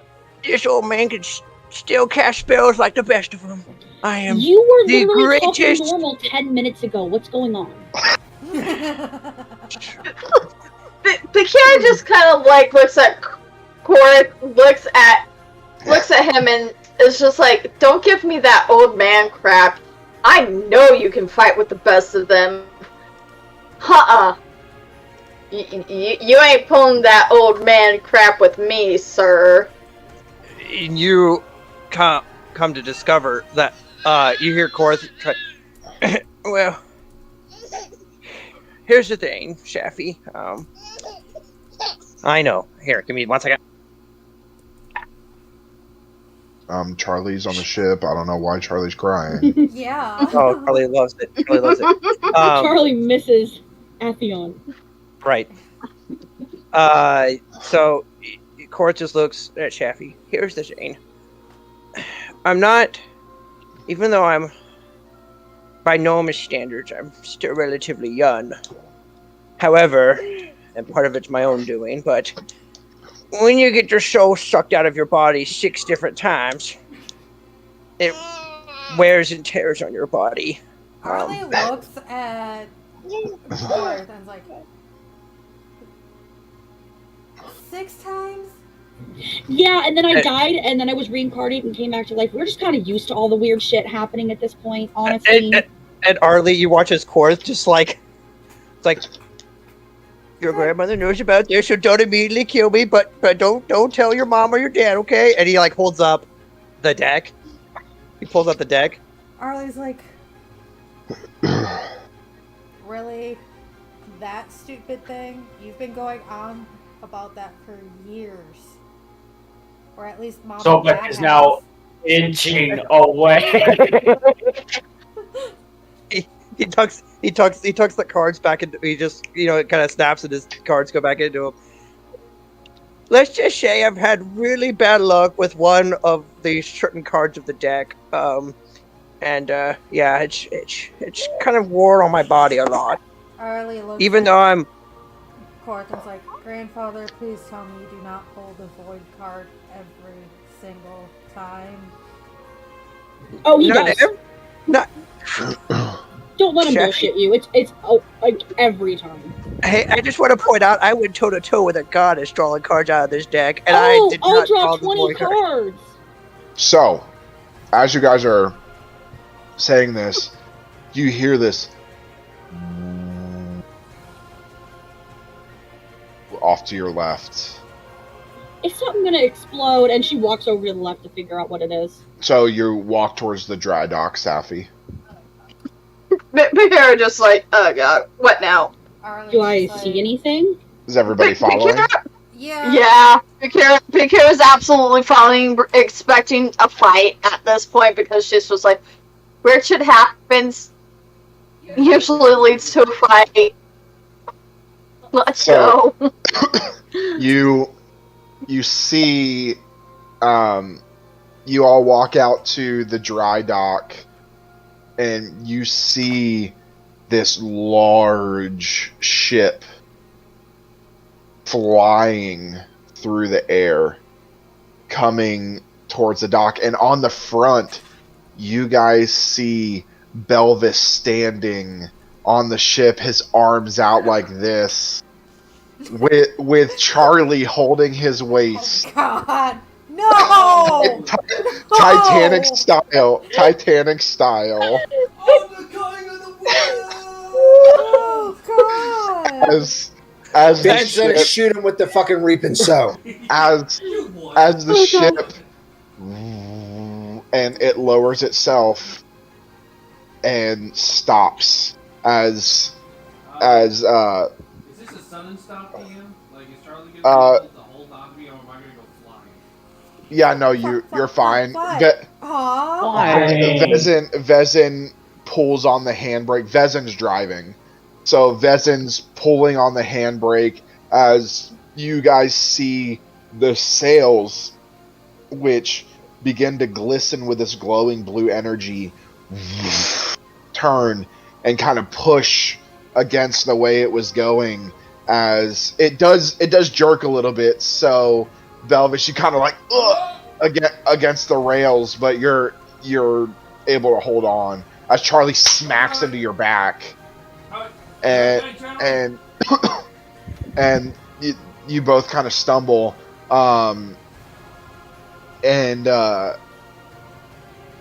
so all of you see this ship larger than your original ship, the breaded cheese, that is now hovering in the air 50 feet above the bottom of where the ocean used to be, as you guys see Belvis, Charlie, and Vezin standing on the deck. Belvis leans over and waves to everyone. It's like, ahoy there, mateys! Hey, Captain Charlie! It's not up high, guys. You guys are now even. So they docked right here. Oh, so I'm not okay. But he. So it's a straight shot. Like they can walk from the dock onto the ship. Okay. Hey, Captain Hey. Charlie! Karen just kind of looks and looks at Charlie and is just like, this is fucking impressive. Holy fucking shit! I say Charlie gets to name this one. There's Oh yeah, Charlie, what's the name of it?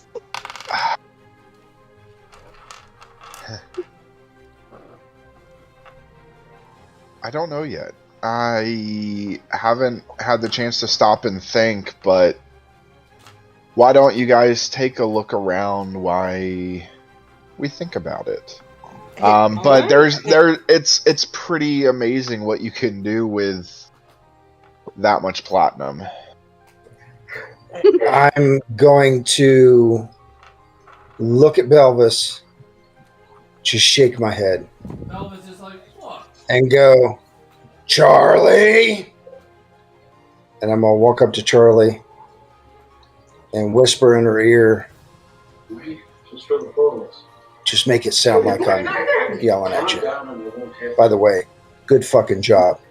And that whole telecom thing in the rooms, if you think you could do something like that for person to person, and then I'll step back and go, and don't go in the rooms again without any of us knowing. Arlie's gonna look at Ford and just like, Prince, what the fuck is going on?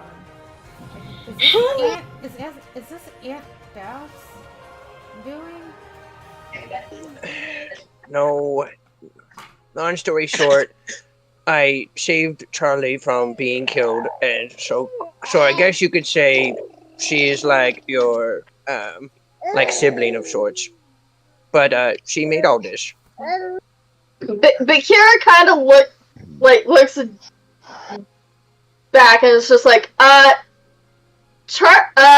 may have taught Charlie this though. That is true. You see, Arlie's you then see Charlie click their heels together in what looks to be better versions of the boots that Van has, and then begins to hover over the back of the ship into the back as you see them pull out a stone and begin to etch a name into the back.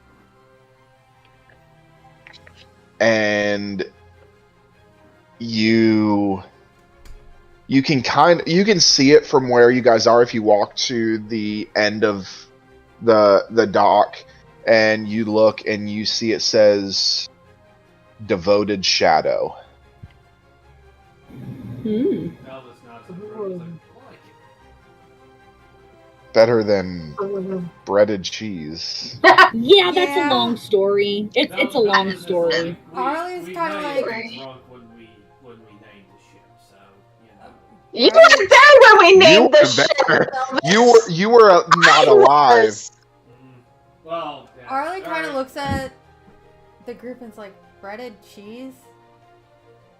I'll give you some later. Or I think I remember how the dude made it. I can't eat cheese. What's fun? It's funny evolved is- since then, Safi. It's Yeah, evolved but- since then, Safi. It's so much What's better funny now. is Safi's gonna give the original version of breaded cheese, just Yeah. cheese stuffed inside Yeah, a piece of that's bread. absolutely what she's gonna do. Yeah, Arlie's like, Arlie looks at Safi's like, thanks, but I can't really eat cheese. Oh, are you allergic? I get 6 for some reason. Arlie's like, yeah, kind of. It's a long Oh. story. That sucks. Bell just goes over to his daughter who's at the helm and is like, get it flying there. DM, By the way, would hi. Would I sense that Vezin is Circle of the Forest Druid? You know that they have some druidic ability. You can sense the druidic abilities, but you don't know the circle until you see them perform it. By the way, hi. I'm Safi. By the way, guys, just real quick. Quick introductions. This is my granddaughter, Arlie. Arlie, this is the rest of what we call ourselves, rightfully so, Misery's End. Of course, you've met Belvish, a fish out of water over there. Elvis is Not finished with the. I'm not finished with those jokes. Aficionado. Elvis Yeah. is kind of grunting. And then points to Jeannie. That's Bakira. She's kind of captain / like head of our crew. You also don't want to mess with her flask. She'll get mad about that. Right across from you, that's Shaffy. Shaffy's already kind of introduced yourselves. Don't make her angry. Even though she looks not threatening, she can crack a Minotaur Who spine the in fuck half. you I've calling seen not it. threatening? Ed then points to Sobek. We'll get back to you in a second. Points to Van. Gets back to Van. There's Van. He's like second in command / like I don't know what's going on between them with him and Bakira, but I think there's like a thing. I'm not 100% sure what's going on. And then points back to Sobek. And here is Sobek, kind of a douche canoe. Recently just became a god of sorts. Put it this way, I stuck up for him during his trial, and he threw me under the bus threw me under the metaphorical ship like I was some sort of plankton. So he kind of sucks right now. I was totally waiting for him to be like, and this is Sobek, and leave it at that. That's what I was expecting. That's what I was waiting on. Arlie looks no. at Korth and's like, Grandpa, what did you do to be thrown under the metaphorical ship? I know someone would throw you under it for no reason. Sobek would go, no, just, he has the right to say all this. Points to Korth. Or points to Sobek. Not points to myself. Points to Sobek. Yeah. There you go, Caleb, right? This guy. No, I'm kidding. Points to Sobek. During his trial, we met his goddess. I brought out my deck of many things to effectively challenge the goddess to a card duel. Did you win? Through Like Yu-Gi-Oh? we tied. I have never played Yu-Gi-Oh, so I have no idea what you're talking about. But anyway, I mean I know what it is, but never played it. But anyway, he says it was kind of like a tie. Like nobody really won, but nobody really lost, because the whole point was to draw the void card, and miraculously, for some dumb reason, I never drew it, which is a miracle in and of itself. Like looks up to the sky, praise the stars, and like, and then Bakira just kind of looks at that and is just like, yeah. For once, how many times did we get your soul back? It's not important, but anyway, through all that, I proved that I was worthy enough to at least be a good friend to Sobek. And then when the time came for him to choose between us and his goddess, She's not mine anymore, just so we're clear. all the more reason. I was there for you, buddy. Yes, and I was dumb and an idiot. And Korth goes silent. So you're a smart girl. Everybody's like, hi, I'm Arlie, and just kind of like shrugs her shoulders and is just like, whatever. And Charlie's like, all right, can we please tour the ship, or are you guys not interested on how we got here and what this place is like? Oh, I'm gonna start looking around. Okay, so do you want to look around the ship first, since you guys are at the ship? Yeah. Oh yeah. Yeah. Okay. Look around. Yeah, I want to see what exactly Charlie did. This Can you help an old man? And like kind of holds up, like, can you help, please? Arlie kind of holds out her hands, like, come on. And crawls up the arm and sits on the shoulder. So this is what she felt like. So and then it's like, let's go.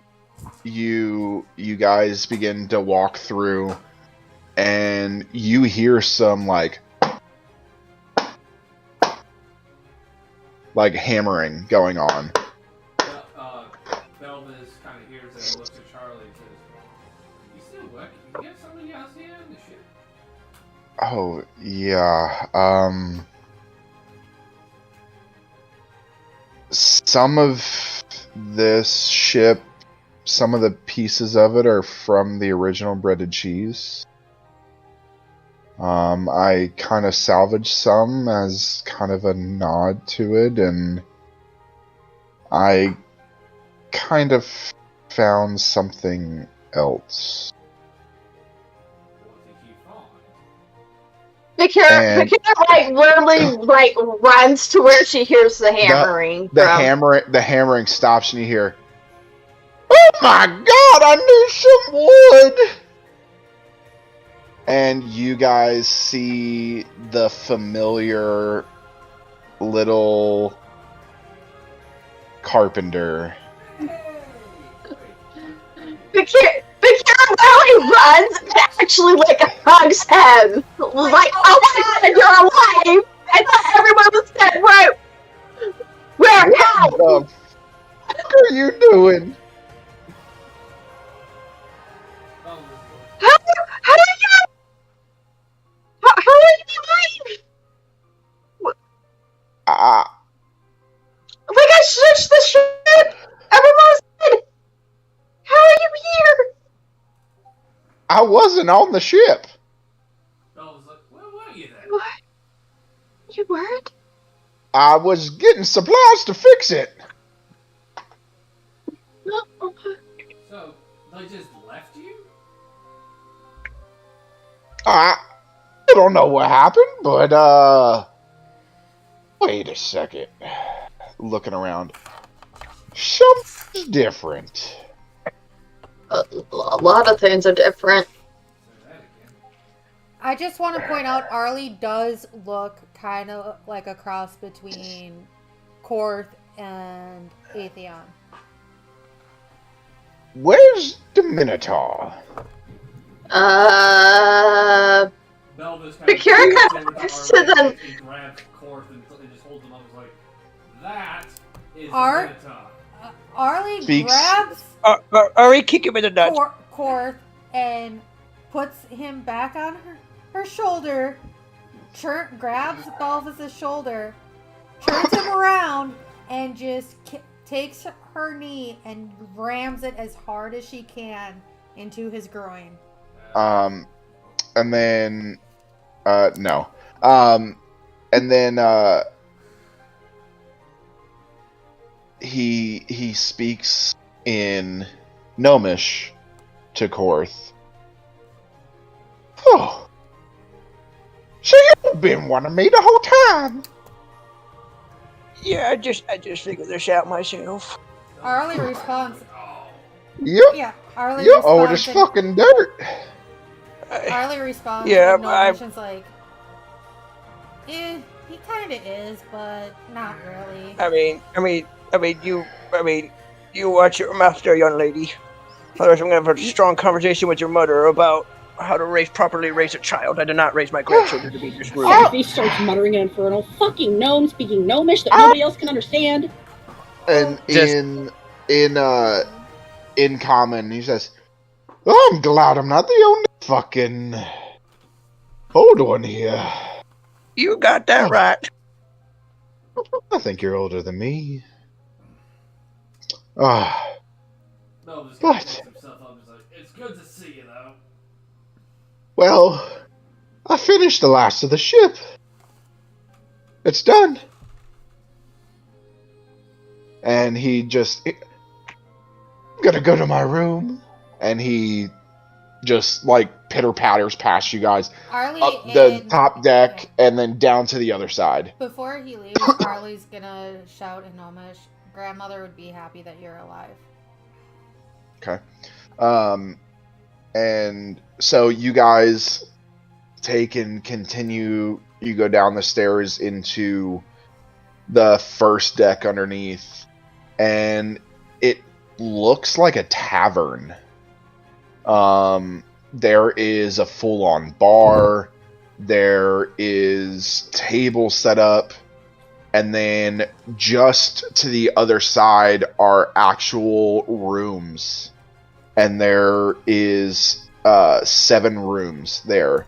with everybody's names glowing on top.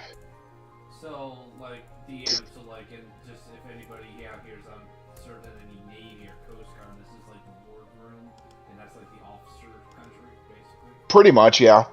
Yeah, so this would be kind of like that mix between, I mean, so typically you have, like, an officer's lounge, and then you have, like, the mess hall for everybody else. This, you don't have a mess hall. This is just kind of a common, because this was designed for you guys, specifically. So this is just a mess hall for all of you guys. You guys are looking through, and you go through the left behind the bar, and there's a full-on kitchen in there, fully built. There's food supplies, all of that. If you would like, you guys can go into each of your rooms that have your names. Yeah, I'm gonna check out my room. So Yeah. Marley's gonna go into Atheon's room because it's obviously gonna be Atheon versus. So you go. So Arlie, you go and you find Atheon, and as you touch the doorknob, you see the script change. And it spells out Arlie. And you enter the room, and inside you see books everywhere. There are plenty of books. There is herbs and potions and pretty much everything you need to be a druid. Excuse me. Arlie nods her head and is like, "This is awesome." As well as, of course, a bed and a writing desk and things like that. The normal amenities. You also have what qualifies as a bathroom attached to each room. Belvis, you walk in, and as you touch the handle, you see your name glow before you open the door, and in there is the gelatinous cube. Nice. And you see he's actually smaller. He's shrunken down in size to fit the room and not take over the ship. You get the sense that your daughter, Vezin, decided to not negate her duties like you did yours, and trained this cube. So the cube will actually shrink, it won't eat everything and all of that. But you see swords hanging up on the wall, shields everywhere. There's actually paintings of a gladiatorial arena, and if you look really closely, you can actually see yourself with your gladiator friends. Belvis kind of looks over and just kind of like, oh, they are might. I got it. Then Belvis kind of turns to Glormax and he says, listen, I'm going to find a way to talk. You, and I'm going to try and talk to you. I'm start training you. It just stares at you. Just a little, just kind of, Not even that, it just stares. You're not sure if it's sleeping or what. So you'll have to figure out some kind of way to communicate with this thing. and Belvis is like, he kind of like goes up and I'll be right back. Yeah, okay, anyway. Cube just kind of stays there. And So I was gonna have Belvis go over to the van, but I'll let you finish the end. okay. So Bakira, you go to yours, and as you touch the doorknob, you open the door. You're smart enough to get the sense as you touch that these rooms are coded to your DNA. So somebody else can't enter your room unless it's you. So you open the door and well, first of all, you're wondering how Charlie got everybody's DNA, but you look and you see there's a small statue of a howling werewolf in the corner. You see on the desk there's a small wooden model that you guess the gnome created and crafted for you out of wood of a black dragon, modeled after the final black dragon. You see various tomes and things of the talking about being a blood hunter and things of the sort.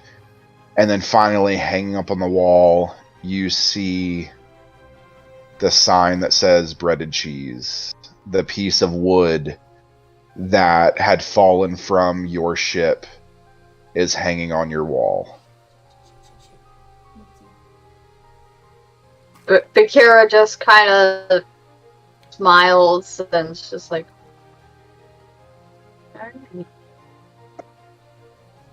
Safi. Yep. Turkey leg in hand, you greasily touch the door as it and it opens up. Your fingers kind of slide on the knob a little bit just from being greasy, and you kind of you're able to stumble into the door, but you look in and you see large weapons. You see plenty of food and drink. You see animal furs and skins. This room is perfect for a barbarian, and sitting in the far corner next to the bed on a pedestal, you see a familiar harp. It's about time I got this thing back. The harp that Safi had, and that Willow carried, and that Safi now has again. Sobek, you find your room and you touch it and it glows. As it opens, you look in and you see statue of a white dragon. You see various crosses and spells and potions, and you see a painting. This painting is you, standing at the top of a mountain, overlooking other white dragons with large dragon wings spread open. And at the bottom right corner of this, you see the painter's signature. And all it says is Hag. He's gonna take a deep breath. Oh, you pain in my butt. Van, you go to your room, and instead of just saying Van, for the first time, you're actually seeing your full name, Van Valor, across the name. And you open it, and it's locked. I'm kidding. It'd be funny for the rogue's room to be locked. So as you go in, there are I would like to check for traps. there are 60 traps. Yes. One for every foot.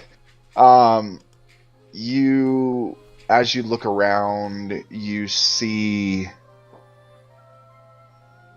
actually see an empty wooden silhouette that you can only assume holds the owl cape. You see various daggers, and I would say with your expertise, most people are going to find some hidden things in their room eventually. You find some a little quicker than others. You actually press on one of the books that's in there, and it slides open a door that's got numerous venom daggers in case any of yours break. And then you see in the other corner, you almost missed it because of how dark it is, but you see the original cape of Syl from when he was a warlock.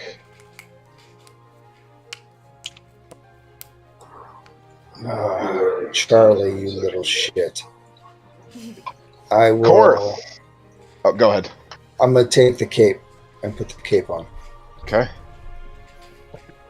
And in this, you put the cape on, and suddenly it grabs you and strangles you and kills you. I'm kidding. It does nothing. Outstanding brother, I hate you! So, Korth, you have to reach up and open because this wasn't really prepared for. But you reach up and open it. And you look in, you see a bed that's 10 times your size. Well, that sucks. But that's okay. More elbow room. You see tomes and various books to help with your spell crafting. You see strung over a wooden mannequin something that was also found in the wreckage was the original necklaces that you had given to Misery's End when you left as Argos. How did we try to get around away from Sobek's neck? Huh? Sobek has never let his been taken off. Have you checked? That's why I'm wondering how Charlie ever got it off him. As Korth just looks at all the necklaces and kind of just runs his fingers through them, and it goes, "It feels like a lifetime since I made these. I can't still believe that they're... Like, when I touch them, do I still feel the magic running through them? Yes. Still got a spark in him." And he, he takes them off and looks at him and, puts them in his pocket. Maybe I'll pass these out to the others later. Okay. So, now that everybody's checked out their rooms, would you like to keep checking out more, or would you like to have some conversations? Yeah, Safi actually wants to go find Van. Okay. Sobek is going to go find Korth. Sobek's going to go to Korth. Okay, Artie's gonna so just be stealthing around, just kind of like. I am and finding thoroughly people. checking out my room. okay, Safi first to Van. Hey, So the doors are closed, and you guys oh, okay. can try and open them, whatever. But She knocks. obviously, you know you can't open the doors. Yeah, she knocks on the door. Hey, Van. I'm sorry, nobody's home right now. Please leave a message. No, I'm Dan, just kidding. I Yeah. just wanna- Van's just Yeah, okay. Van's just sitting there naked in his brother's robe. No. Ah. Okay, Sappy. Playing with his Come on dagger, in. playing with his daggers. Oh, Charlie, I love you. Can I? Whoa. Oh my god! Whoa, whoa, whoa! Oh, that's a child. Plot twist. Can I borrow your coin? I kind of have two people that I have a lot to explain to, and I put it off way too long, and it seems like we're at least somewhat safe here. My parents don't know that I'm still alive, so Okay. We'll put that on our list to go because it kind of needs me to go with you.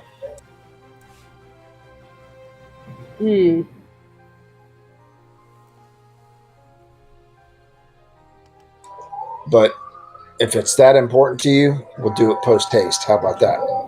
Yeah, that sounds good. I just that's gonna be a hell of a lot to explain.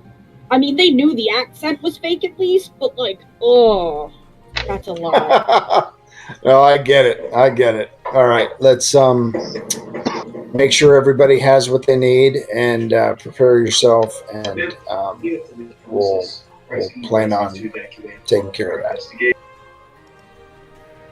So thanks. So as Safi leaves Belvis, you kind of brush shoulders with Safi as you go into Van. Mm-hmm.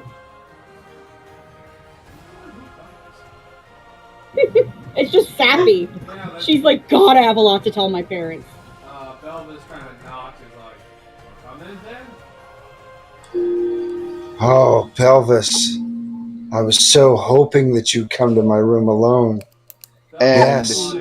Van shifts into the benefactor. Just kidding. Oh my god. I've waited for this moment forever. Belvis is just like, you wanted to talk to me, remember? Oh, yeah, I was just shitting you. Yeah, come on in. Belvis steps in and just is like, so, what's up, mate? Hey, you had mentioned before about needing to contact some people, yes? Belvis is, yeah, I want to get a hold of my old gladiator company, the one that I spent years fighting with in the arenas, traveling around them. Okay, remind me, we need to go take care of something for Safi, because I feel like it's pressing for her, and we probably should take care of that. But when we get back to the Raven's Nest, I've got something to show you. Fucking Syl, man. Thinking ahead, I guess, but I've got something that would help you with that. Alright. The sooner we get them, the better, if we want to get more people in there. I'll grant you, I'm going to tell you right now, they're a crazy lot, but they're good in a fight, especially close quarters. You want somebody in it, you want someone like these guys in your corner. Well, truth be told, I think crazy's good at this point, because I have a feeling that we're going to need all the help that we can get, because truth be told, the hag fucked us over royally, and you can't fight worth a shit anyways, so that just, you're aware of your right to have an attorney present. and at that point Van has already pulled a dagger and gone back behind Belvis and has it to his throat. Belvis and Belvis attempts to grapple man. All right, contested grappling. Athletics check. Athletics, okay. Yep. Oh god.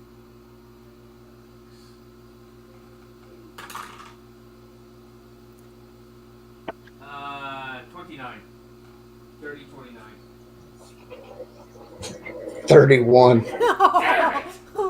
So Van comes behind with a dagger, and you go to counter it. Van flips over you, pins you to the ground with a knife against your throat. I'm just going to look at him, give him a wink, help him up, and say, maybe next time. Belvis just kind of smirks. He's like, "You got lucky," and just kind of says, Sure. Belvis, and then says to Van, "I'll get with you when we get back to the Raven's Nest." He said, "We need to contact my little knight soon." Most definitely. Arlie's gonna search her room and see if she can find the components for reincarnate. And then put them in her pouch. Okay. And after Belvis leaves, I want to give a thorough search of my room to see if there's anything I missed. Okay. So, right now, I will say you have searched it about as good as you can for now. I will say yes, you guys like your rooms, but you also want to see the rest of the ship. So you guys are kind of settling yourself in there, taking what you have on you and kind of adjusting it. You obviously realize that you're going to have to be moving stuff and organizing stuff around. Obviously, this can either be a mobile command post or whatever. I'll say everybody meets up Do I find the outside. components? Yes. Okay. I'll say everybody meets up outside in the tavern area, and you guys find a second set of stairs that go down. And Safi finishes pulling the last of the meat off the turkey leg and throws it over her shoulder. Okay. Still carry that thing around? And Yeah, I you just finished actually, it. so as you throw it over your shoulder, it lands on the ground. Out of the kitchen, you hear like something wheeling itself out as you see 3.0 wheel out and grab it and go throw it away. Huh. Okay. Elvis is like, Magical I'm not even Roomba. surprised anymore. I'm not even surprised. Arlie grabs Korth and puts him But on her Kim's just shoulder. like, this kid. So you guys go down to the final level, and in here you see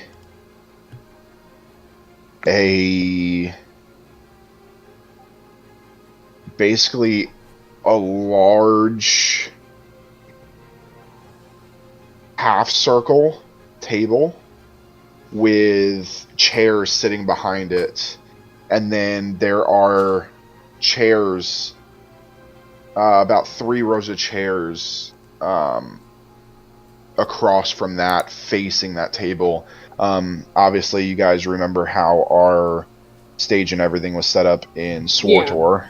That kind of thing, where there was the meeting table, council table, and then seats for everybody to sit at. So and on this table you see maps and little figurines and stuff like that, basically where you guys can set out battle plans from this place and then speak to whoever you need to. And then there's also back behind, there's some storage and things like that.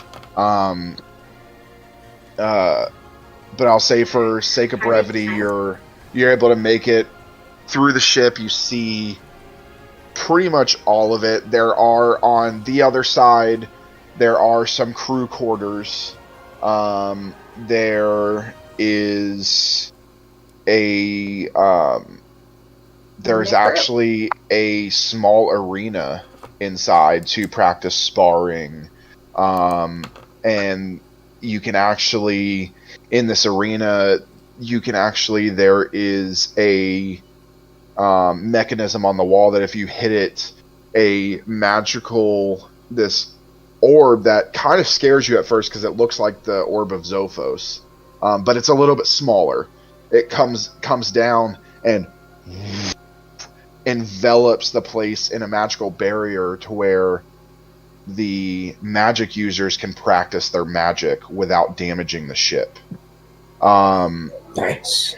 There are dummies that are able to pop up for people to practice long range or hand to hand without hurting somebody. And then And they all look like Belvis, or what? yes. Nice. So, and then they, in every single room, there are those sending stones into the wall to where the entire place has an intercom. And then you guys come up, and at the center, there is a room right under where the captain's wheel is, that above would normally be the captain's area that Bakira is used to living in, that says Charlie over it. No, Nice. that will be that yeah. Little Yeah, shit. perfectly understandable. She kind of earned No, that. but Bakira at this point is just like, no, that she built this thing. This is all her. Hell yeah. Is Charlie in her room? You don't know? Wait, Can I knock on the door? Sure. did we see Belvis's kids' room? They are like in the crew quarters. Oh, okay.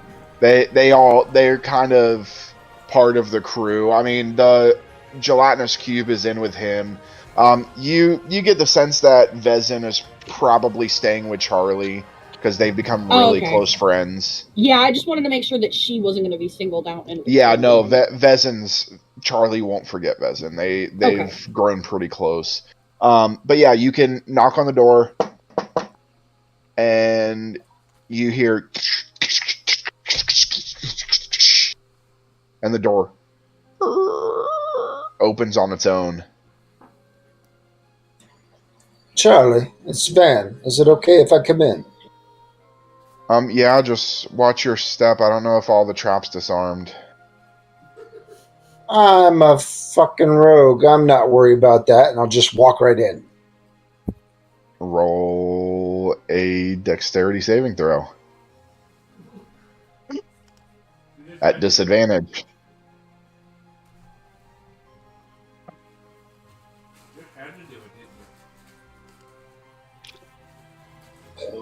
Oh yeah, you know it.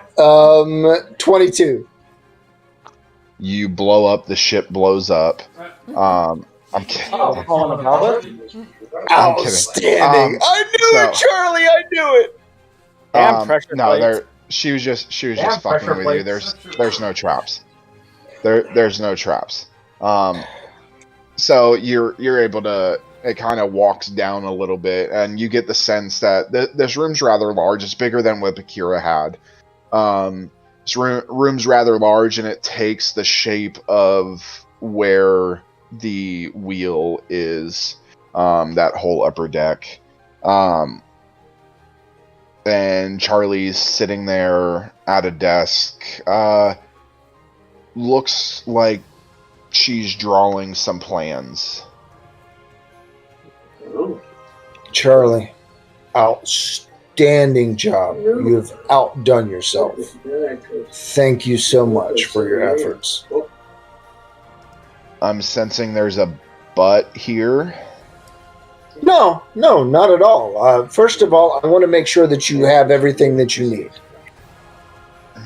Yeah, I'm working on a few other plans. I have this idea for a few different types of automatons.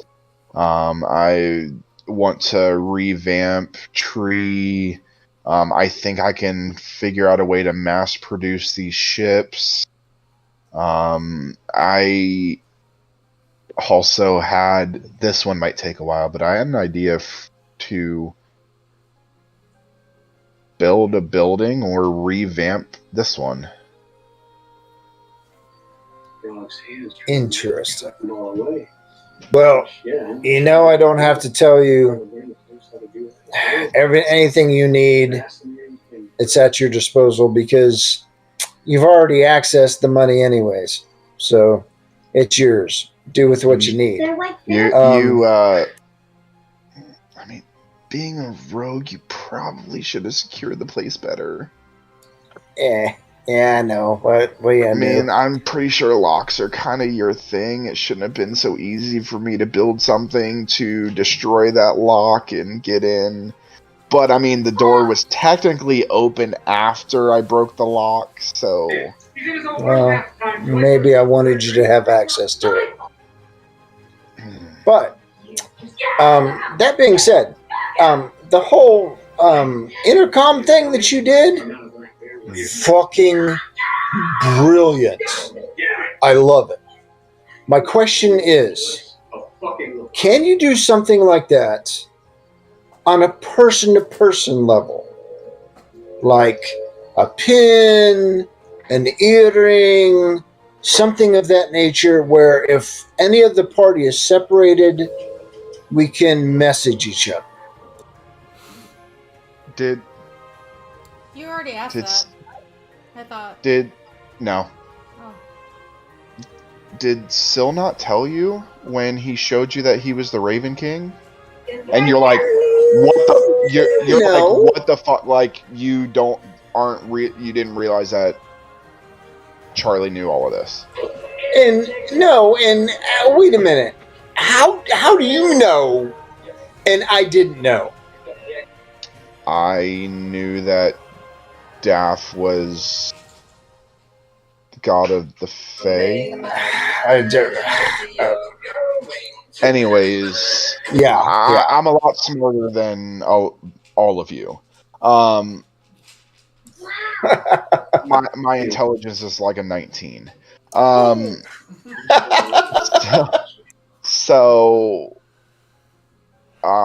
it really is. So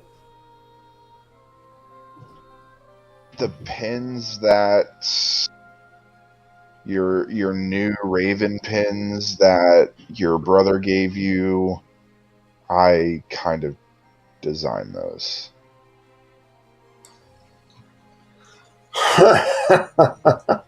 Now, why doesn't that surprise me? Is there anything, other secrets I should know about these pins other than communications or what? Not right now. Not right now. Out fucking standing. Okay. Just touch the pin and talk, and everybody will hear you. If you want to single somebody out, then say their name first and then talk to them. I'm going to touch my pin, and I'm going to go, Belvis, you still suck. And Belvis, yeah. What the fuck? And then you kind of listen for a second. You're able to focus in on the pin, and all you hear is the.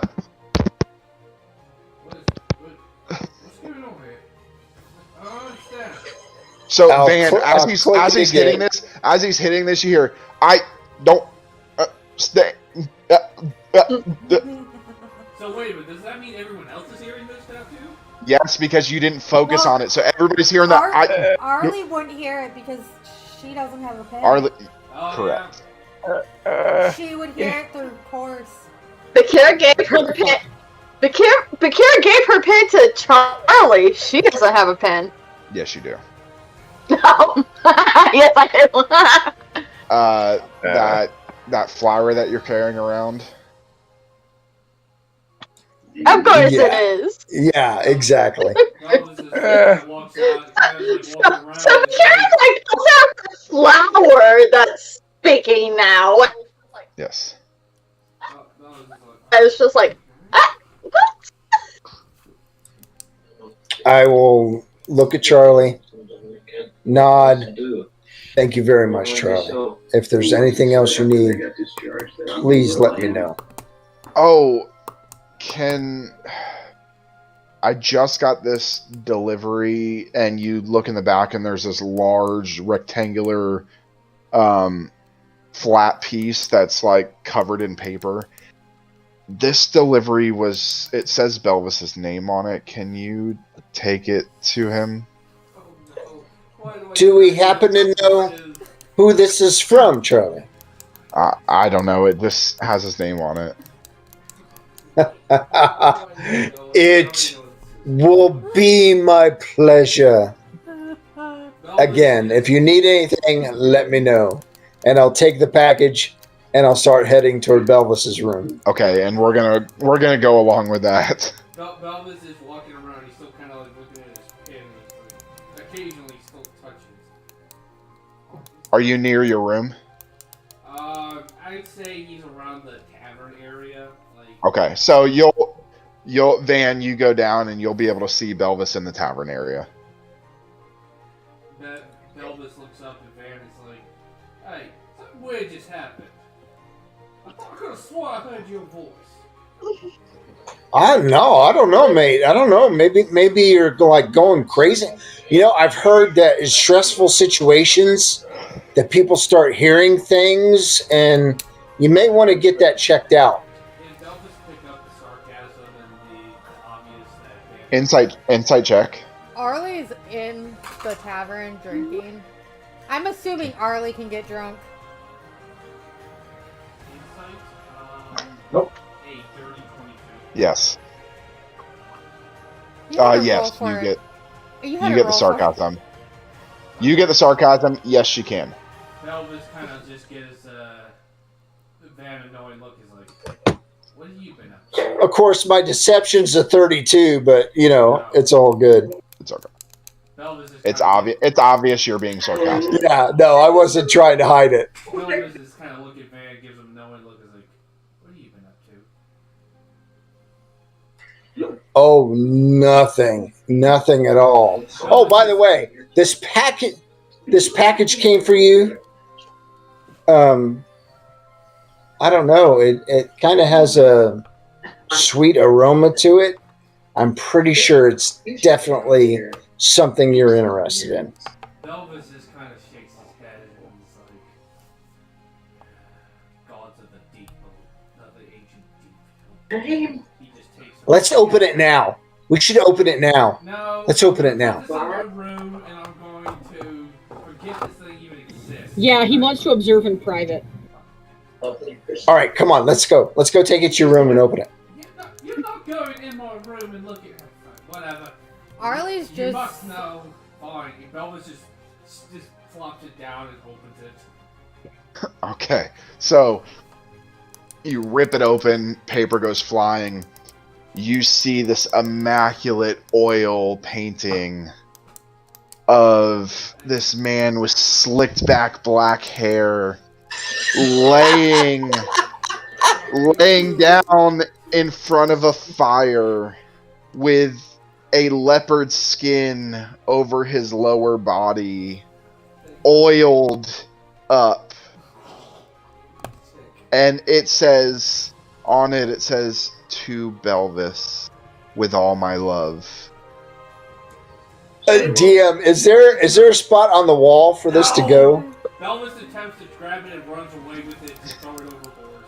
Atheon looks at Korth and is like, yeah. Wow, Atheon was there? Arlie, sorry. I have to get used to Arlie now, sorry.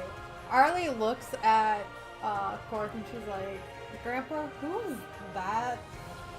I didn't know you were all in the tavern. Dear. As she's just Oh, yeah. continually to drink to get the images out of her mind. Belvis goes topside and attempts to, and he tries to. Hey, he made that for you. Don't be disrespectful. Oh, shut So- it, Saf! So I'm Belvis, you take and you throw it overboard, and you hear a bloop. You hear a bloop, and you see it sink Into the sand? into the sand. Okay. Belvis is like, it's gonna take forever. I'm gonna go get a drink. He goes down to the tavern and just grabs a bottle of ale. I'm Yeah, gonna go retrieve the painting. You go down Belvis to the tavern, and you sit down and you get a drink, and you're like, and you look up, and there's the oil painting He's like, what the on hell? on the wall. What the? And Yeah, maybe it DM, shouldn't I be here. want to tap the pin so it's to everybody. But while I'm talking to Belvis, go, Belvis, that is a magnificent painting of the benefactor. You should be honored that he would send you such a gift. And you just hear click, click, click, click, click, click, click, click, and Sappy's there. Belvis is like, At this Korth is got like a few strands of Ari's hair, kind of braided it up, and is actually taking apart Lily's necklace, and just kind of looks up at the painting. Just keep drinking. Belvis looks over Just to keep drinking. Bakira if Bakira's there. Bakira, but she Bakira is there. is there. And she is laughing her ass off right Belvis now. looks over to the captain and with a plea, can you please use your bloody powers and destroy that thing? Oh no! This is entertainment. You look around, and Korth, seeing that Belvis is clearly embarrassed, and sees that it's clearly embarrassed, and just goes over to Belvis. Can you come over here for a second? Belvis is sorry. What's up, man? This benefactor, as he like finishes putting in, and what you see is the necklace that he had made for Lily is now like a hair brooch in Arlie's hair. And he says, do you I guess I'm trying to phrase this properly. You don't reciprocate these feelings towards the benefactor, do you? Just curious. Belvis, not He loves Yeah. him. no. He's course. leading him on. He loves him. Belvis, What if? Belvis says, no, I don't reciprocate. I don't know what he sees in me. God, just Don't you flirt with him all the time? looks over to Belvis looks over to Sappy like, what do you know about that? Oh, remember Sa- the time I was there? Well, Safi also has all the memories of Willow as well. Yeah. Okay, sorry about that. Okay. I was there. I was just a passenger. Belvis. Belvis, there's no need to be modest, my friend. We all Belvis. know that you're infatuated with a gentleman. Belvis, It's Belvis. nothing to be ashamed of. yeah, Well, he sure does Don't nothing to fight deny your his love. advances. Is there like a Belvis. bowl of, like pretzels or something that I could just chuck at man? No. Belvis. Hey, Belvis. Yes, cool. Do you wish for the benefactor to no longer have his eyes set on you? I would very much like that, yes. No. No. Caleb. Arlie looks at Korth and's like, No. Grandpa, what are you thinking? And Korth just looks. If you would like, I can make that happen. But just know that if I do this, it's going to come at a pretty significant cost, because we probably won't be able to get the same favoritism that we have been getting in the past. Belvis is just kind of like, he just downs it, he's just downing the ale, and he's like, see your point. Oh, God help me. It's up to you. I can make it happen. I can make it all go away. Belvis, It's up to you. Belvis, You just have to tell me. He kind of puts his bottle down and is like, I have another favor to ask you. It doesn't include that. Don't fight it, lass. Don't fight it. Just let it happen. Hey, Arlie. Lass? Hey, Arlie, can you do your grandpa an old favor? What's up, Gramps? Can you and he hands out the rest. He hands like a necklace. Can you do me a favor and can you go put this one back on the door handle to my room? I need to do something with it later, but if you could just do that for a favor, please. Arlie nods her head, takes the necklace, and kind of stumbles a little bit, getting her footing, and goes to Court's room to put it on the doorknob. Puts it on the doorknob. Okay. Belvis, what's your favorite ask? Belvis looks over at Korth and is like, do you know? The Muffin Man? Jinx! Yo, me a Coke. Muffin Man!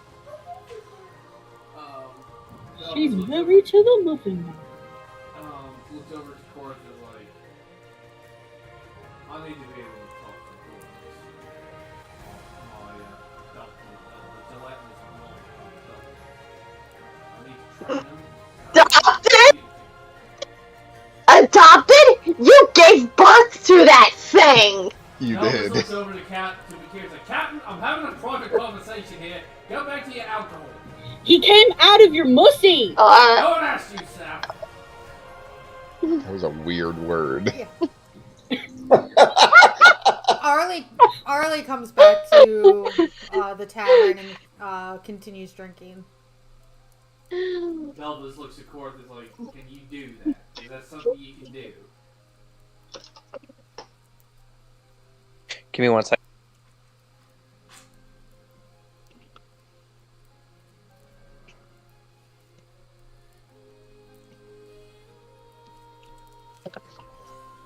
Damn, so we're all in the tavern at this point? Yeah. Everybody's in there. All right, so I'm gonna go up to the bartender and buy a round of drinks. There's for everybody no since we're bartender. here. Outstanding. You Then I'm just guys- grabbing drinks for everybody. You guys have not recruited anybody to the ship. The only crew you have is the carpenter. You have your captain, Charlie. You have 3.0, who seems like Charlie programmed him more as like a cleaning droid. And then your only other crew is Vezin.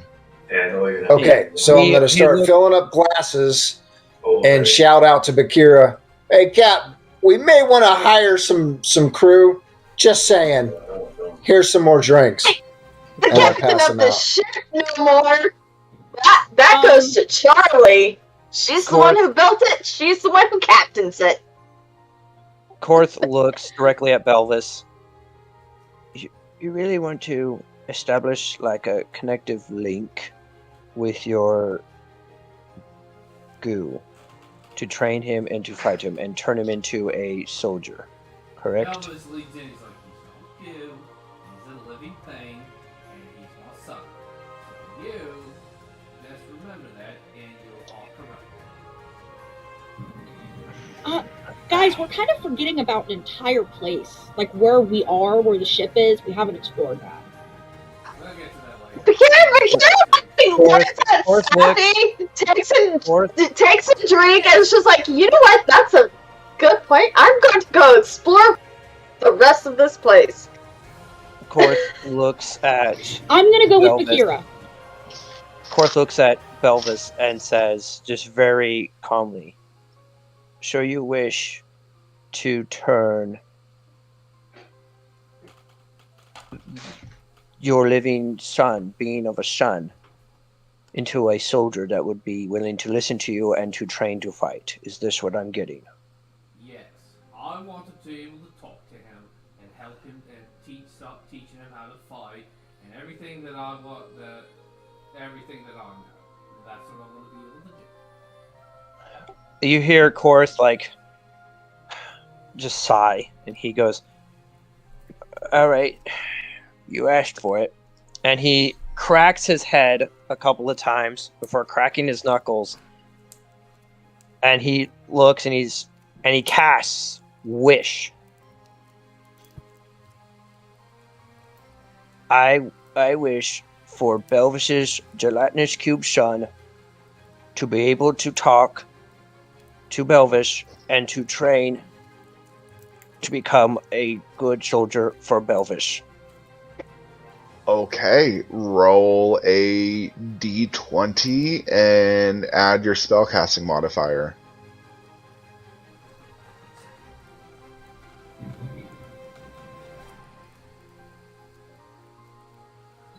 That's a dirty 21.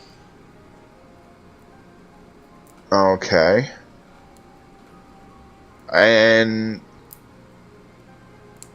so this wish leaves your mouth and enters the universe, and it seems like nothing happens, but then you hear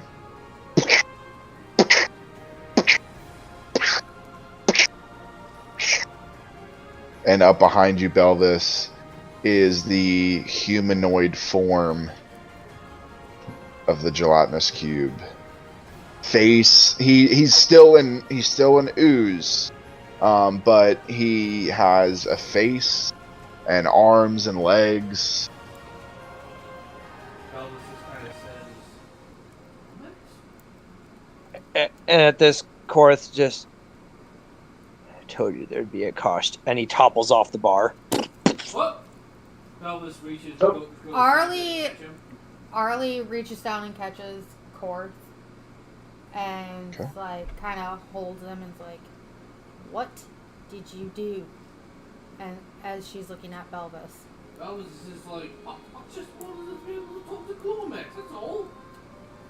Arlie takes Korth, leaves the tavern and takes Korth to her room. Okay. And Elvis again looks over to Glomax and says, Glomax, can you understand what I'm saying? Yeah. Oh my god. God's in the deep. Oh, this is amazing. I can finally talk to you. Wait, did you understand me all the time? And it kind of coughs, and some of that ooze comes out. Sorry. Something was stuck in my throat. Yeah, I could understand you the whole time. Elvis is like, okay. Well, it's amazing. I get to finally talk. We can talk to each other. Oh, yay. Hip hooray. Elvis frowns like,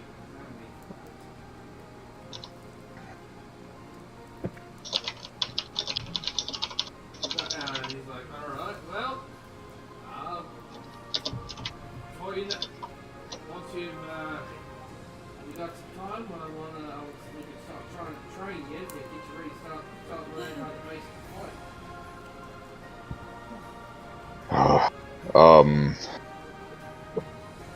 Alright, I guess we can do that. Somebody mentioned something about a keep, though. Yeah, that's right. The rest of us,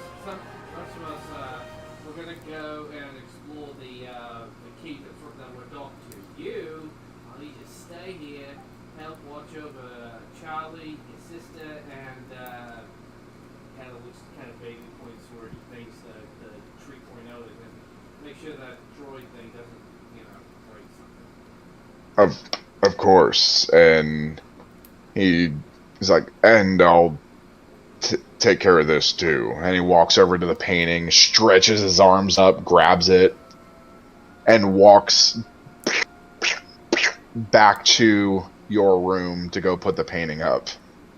Elvis is like, you wanna earn some brownie points with me, you find a way to get rid of that thing. And under his breath, you just hear, "I don't give a fuck." And high and They grow up proud so there. fast. High and proud. all right, so everybody can exit the ship, and you're able to. The ship will basically hover there indefinitely. That's kind of how it'll dock. You will, and Charlie has already done this, but just so you guys know, even though it's docked somewhere, you will have to tie it up like you would a normal boat. There are anchors here that you can drop, but let's say you fly to a city that doesn't have the ability to drop an anchor, you would have to tie it. And these are chains that'll hold it pretty strong. Because as it's floating, it could slowly drift away. So just keep that in mind for future reference. And of course, you guys are going to get a lot of looks with this because these don't exist yet. So this is the first one ever. They're gonna be so jealous. So the season's right up. Who wants to be crew for the first sky ship? Yeah, Arlie and Korth are in her room. Yes. So they wouldn't know that everybody else is going to the keep. DM, have we looked everywhere on the ship? Yes. Okay. Sobek would have gone over and knocked, assuming which room is which. He would have knocked first on Core, see if he's in you there. can read the names. Okay, he would first knock on Core, see if they're in there, before going, after no answer, probably go to hers. Are you in Korth's room or yours? Well, I can't go into her rooms. No, I'm asking Pam. Okay, so yeah, that second knock, you'll go to Arle's room and you're able to knock. I'm coming. I'll just gently open the door, go, first off, house... You can't open the door. He just sends me to the door. Arlie goes, make sure that Korth is comfortable on her bed and walks over to the door and opens it. He'd first go, how is he? I don't know. I'm just very tired. I'm just very tired. I just need a lot of rest. You're going to the keep. If you have the energy, you can come. If you need rest, rest. If you don't mind, Sobek, I'm just gonna rest up a bit. Maybe I'll come out later. Arlie gently nods. Arlie looks at Korth and's like, Gramps, do you want me to go to look and see everything, or do you want me to stay here with you?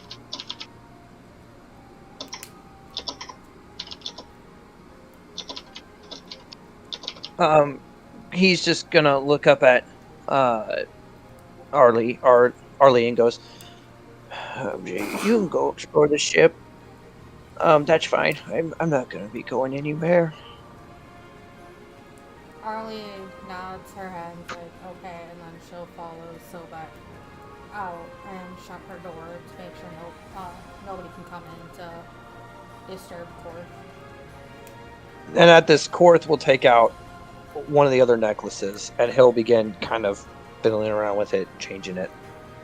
But he's still kind of very tiredly doing so. Okay. So, now that he's comfortable, Arlie and Sobek, you're able to go off with everybody else. You guys exit, and you notice up in the distance, there is actually a gate that stops from the dry dock, or I guess now we can say sky dock. From the sky dock, there is a walkway that goes up, and then there's a large gate that looks like it was there partially, but Charlie has fixed it. You get the sense that it's Charlie that's been coming here to upkeep this. You see that there is on the fence, there is a sign, a metal sign that Charlie is using one of her stones to etch into and etch some lettering in. I want to look at the lettering. All right, make an investigation check.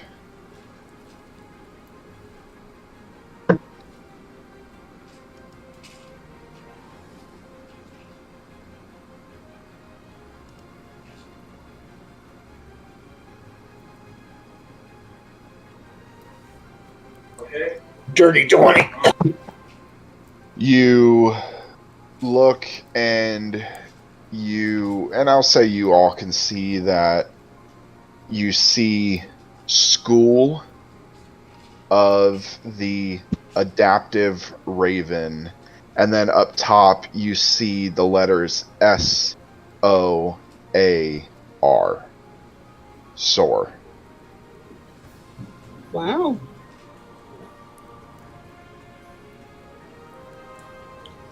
Nice. All right. I want to go inside. Elvis pulls out his two swords, dagger the Overmage and one of his short swords, and he's like, do it. And follows it behind him.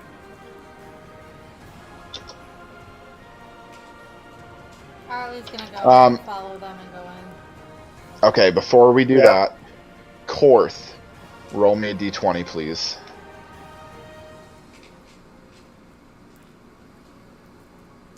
Natural 20. Nice! Finally! I will message Thanks, you. Van. Thanks, Van. I used Argos's dice for that one. See? Uh-huh. See, Okay, you put so- good juju on everybody else's, mine just suck. Well, it's because you're not Atheon anymore. That's right. It was time for you to move on from Atheon. Yeah. Because you rolled the Lily dice decent. Yeah. Maybe you were never supposed to be Atheon. I put good juju on everybody's. Yeah. So, I can't wait until my dice come in. So, you guys venture in. Charlie just kind of isn't even paying attention to you guys. She's working on all of this stuff. You actually see Vezin off on the inside over to the side using Druidcraft to start manipulating the bushes and the trees and making things grow and making this place look more presentable, because there were some withered trees. And you do see off on the right, you see a tree that's withered. It almost looked like it was a weeping willow. And you see Vezin reach out, and the tree suddenly blooms with purple and pink flowers that are still weeping down. And you see at the base plate that this weeping willow is in memory of Willow. Aww. Which is why the colors are the way they are. You do notice that in every aspect, each bush, each tree has been planted for a specific purpose, and at the base of each of them has members of original Misery's End, each tree having characteristics of that member. You do see a tree that almost looks like a large oak tree, and it almost looks like an oak tree in fall with orange and red leaves, but they don't fall, they stay there, and they almost move in the wind like fire. The bark has an almost black hue to it, like it's charred or singed, with the nameplate of Singe underneath. You see another large tree that almost looks like bamboo and has almost like cherry blossoms that are black and white. And then inside the cherry blossom is the pollen of it is actually blue. And you look at the bottom and you see a nameplate for Lao. The blue being the Order of the Cobalt Soul. And you see this theme throughout all these different different plants. There's been so many characters, we would spend all night going through them. So you... I just want to make a note that Bakira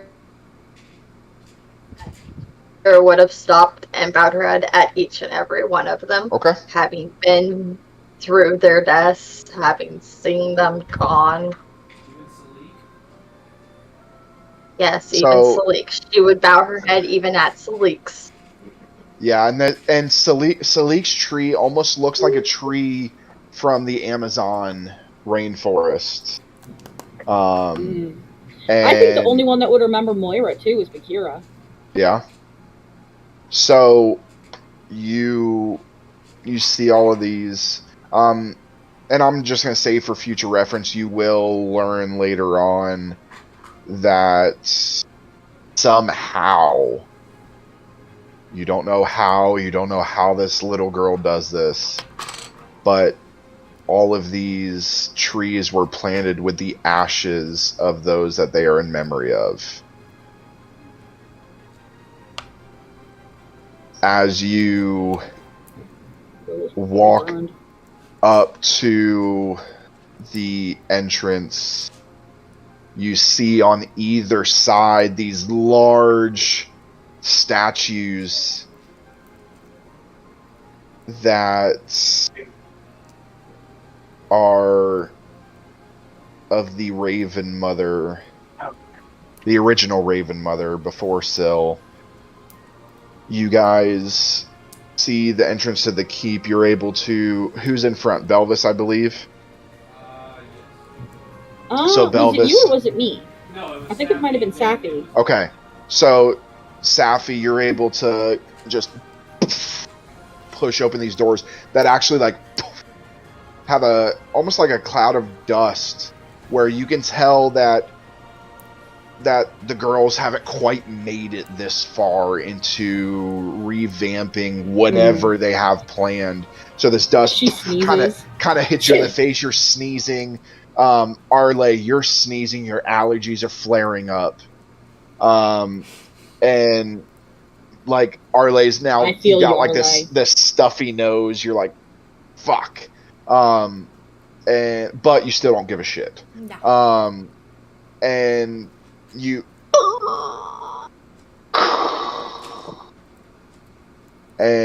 look inside, and as you take your first step inside, Safi,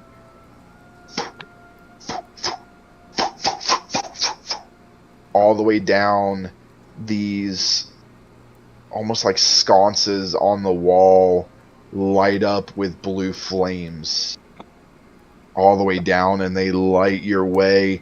And then as you make your way into the entrance, there are chandeliers that hang low, and as you step under the chandeliers, this circle of flames spins around and lights up the room. You all walk through, and you see rooms to your right and to your left. Multiple rooms throughout this place. If you look up, you see stained glass. But it almost has a magical mirage to it. And as you all... I need the entire group to make me a perception check. We're going to do a group perception check. Oh, crap. Oh, wait, never mind. I'm good. Hey, Dan, can I roll to add advantage? Because I have advantage on everything? I think with your perception, you only have advantage if you're sensing something like with smell, which you're not. Okay. 15. 17. 32. Man. Okay. 15. So, it's good enough. Everybody got pretty high. And those that didn't get high, it's been made up by those that did get really high ones. So, you look, and as you guys look at it, it begins to shift, almost like those billboards that do that like ripple to change into something else. This is doing it, but with glass, and you can actually hear the glass rippling, almost afraid that it's going to shatter, but it ripples, and you see a picture of a large magma titan that you can only assume is Zophos, and you see the image of 7 people at the base of its feet in a semicircle, and as you look, you see each one of you. It shifts again. The base image stays the same, but every time it shifts, more people appear at your side. And then its final shift, all you see is a hand of what you can tell is the magma titan laying on the ground with 7 figures standing on top of it, with a few of the figures with blades inside the hand just standing there looking off into a distant sunset before it shifts again and starts over.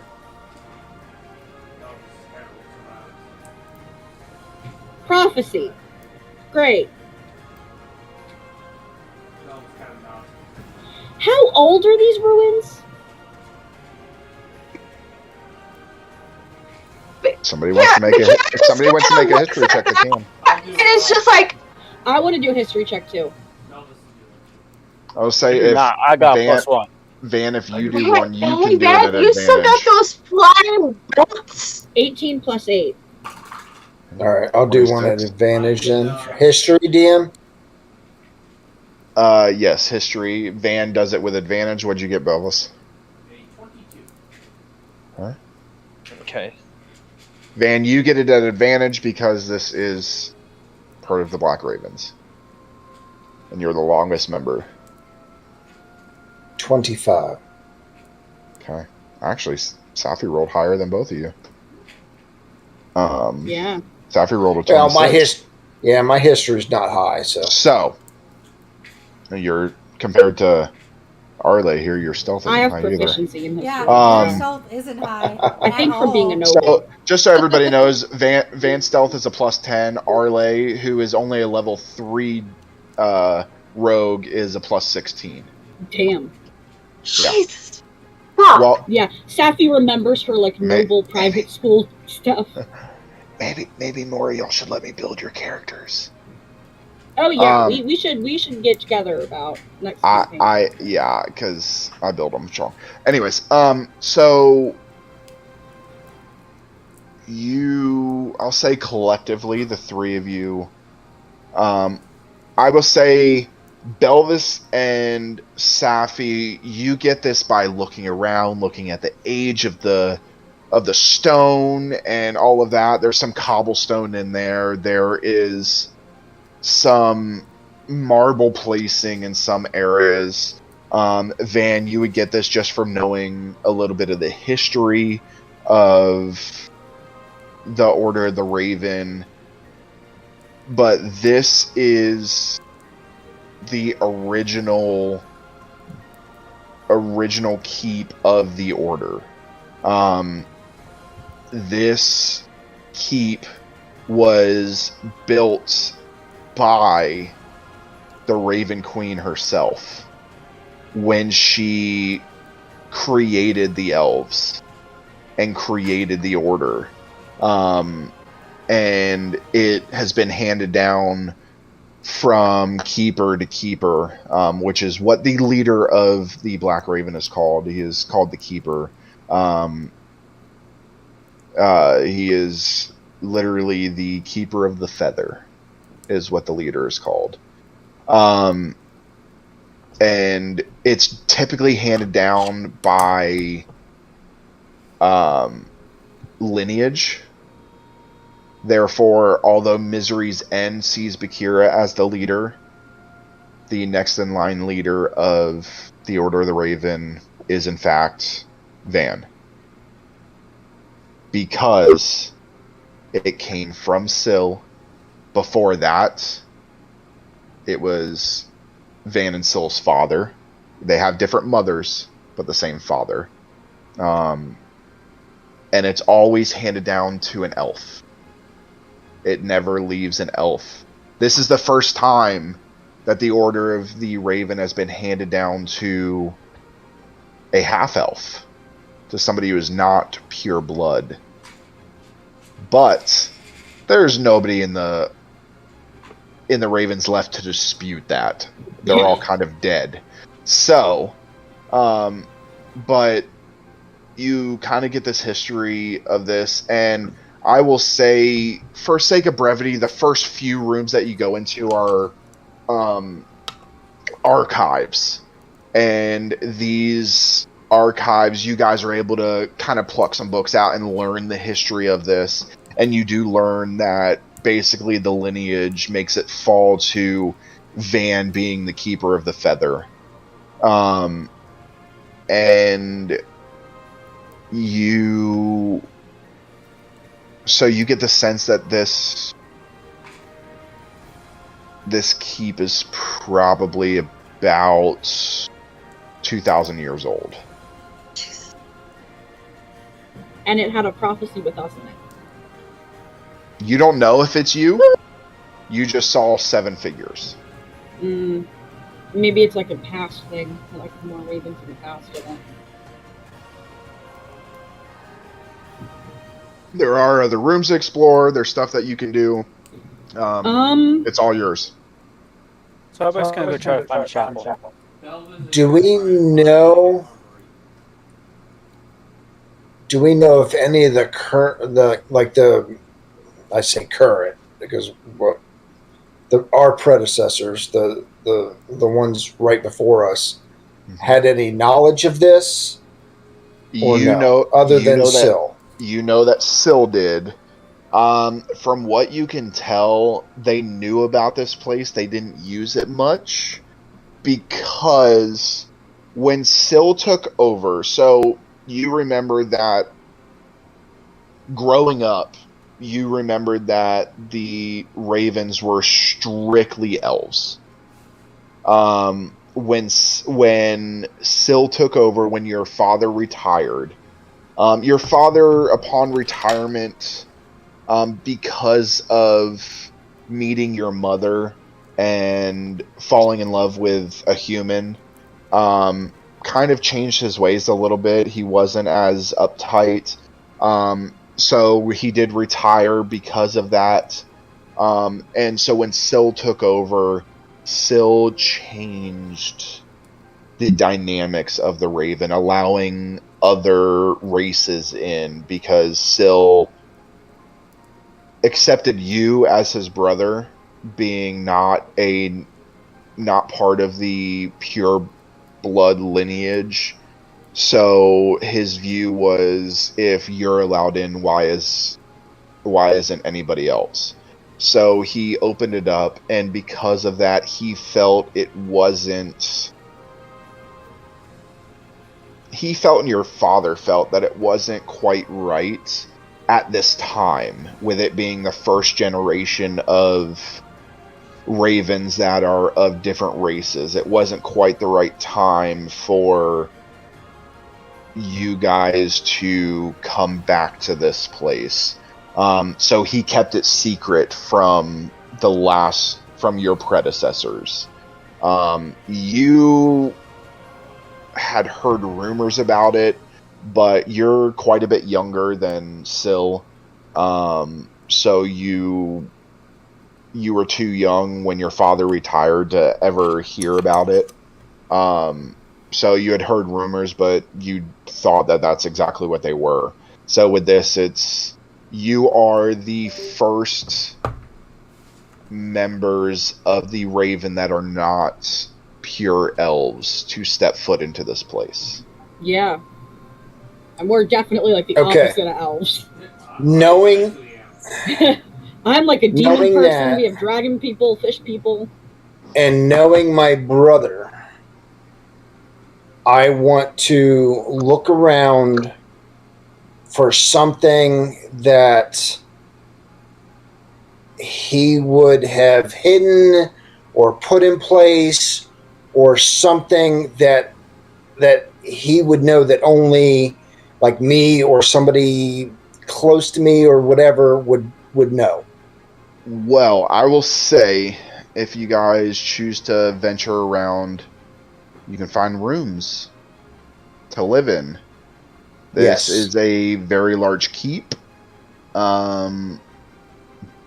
It's about 20 times the size of the Raven's Nest that you have now. 20 times. Oh, good Wow. Lord. Sounds like when I get back from talking with the parents, we have a lot of cleaning to do. So I will say, Van, you can venture around.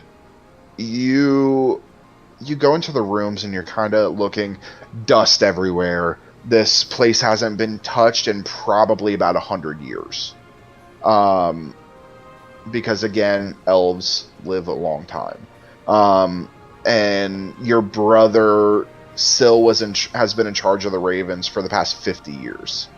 So, because Syl is, in human years, he's old. Like, so to you, he's old because you don't live as long. But for him, he's still rather young. Syl at this point in his life is about 70. So he's still pretty young in elvish years. So you look through dust and you open a door and there's no dust. When you push the door open, no dust flies off, no dust pushes on the floor. Okay. I'm gonna go ahead. It leads to another room. It leads into a bedroom. Okay, I'll go ahead and go into that bedroom. Okay, so you go in and you see there are some dust like on the actually make me an investigation check.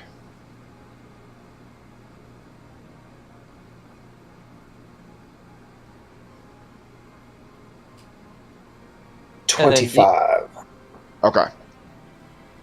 So you go ahead and you begin searching around. You see that there's dust on the desks. There's like these, almost like the blankets on the bed are almost tweed-like. That very itchy, kind of like this was what the last people that lived here lived almost in squalor, almost like they were. And I'll say, with your history and your knowledge, that they're over a little over 100 years ago, when your father was over, the Ravens fought in a war. You would have to research more to find out about this war, but they fought in a war. A lot of the Ravens were killed, and a lot of them lived in squalor for a little bit until they were able to rebuild themselves. So that's why there's these tweed blankets, stuff that you guys would have to replace, which you could easily do from the old nest. But you find the wardrobe is there's no dust on the wardrobe. Or I would say there's a light caking of dust, but not as much as everywhere else. Like it's been used more recently. Yes. Okay. Anything significant about the wardrobe, or hidden behind the wardrobe, or anything like that?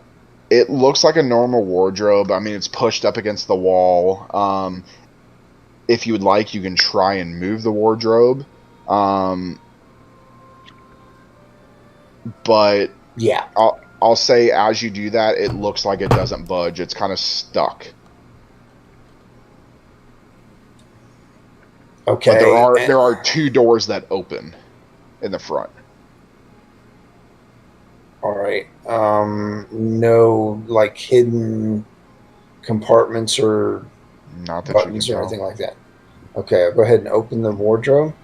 Okay, you open the wardrobe, and you see a few of the old robes, like from your father's era, that have the robes of the Raven have changed over the years with each generation. You guys are actually wearing your predecessors. You guys in your rooms have predecessors' robes, so you guys could actually, technically being a new generation of Ravens, you know that you could create your own version of these robes and hand those down. So these robes are like your father's. They're all black with a hint of purple around the hood. Very elegant. There's gold inlay going around. And there are some extra blankets and stuff hanging up. Some just old clothing. There's some shoes and boots laying on the floor. And then there is a wooden bar that goes across that they're hanging on, and then just a long, big back panel that's behind it. I want to look at that back panel. Okay. What would you like to do? Just look at it? Because you're looking at it right now. No, I want to like kind of push on it. See, does it move, slide, open, something of that nature? You go to push on it, and you feel a little bit of a give, but you're not sure if it's just like that it's old wood, or if it does move, if it's locked or something like that. Okay, can I look around and see if there's any way to open this panel? Make an like a investigation lever check. or something? He pulls the lever. Wrong lever! Pull the lever, clank. Wrong lever! Did you just say claw? 22. Pull the lever, clank. You look around and you see, as you're looking around, you see a few boots, but you see these old, like, almost dress shoes. But they're not leather.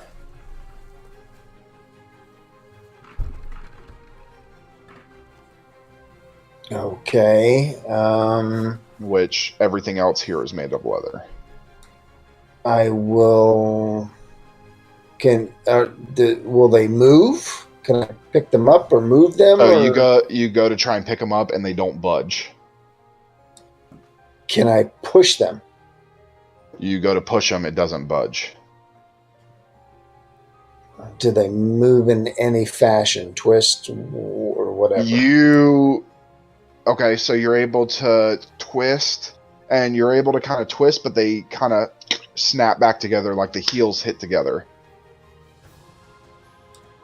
I want to. Okay, Can I step into the boots and click the heels like I would, like doing Mind to Fly? Sure. You step in, and as you step in, they turn into ruby red slippers. I'm kidding. Yes. So you get up there and you step in, and it takes a lot of force. I need you to make a strength check because these things are heavy. Oh yeah, because everybody knows I'm fucking great at strength.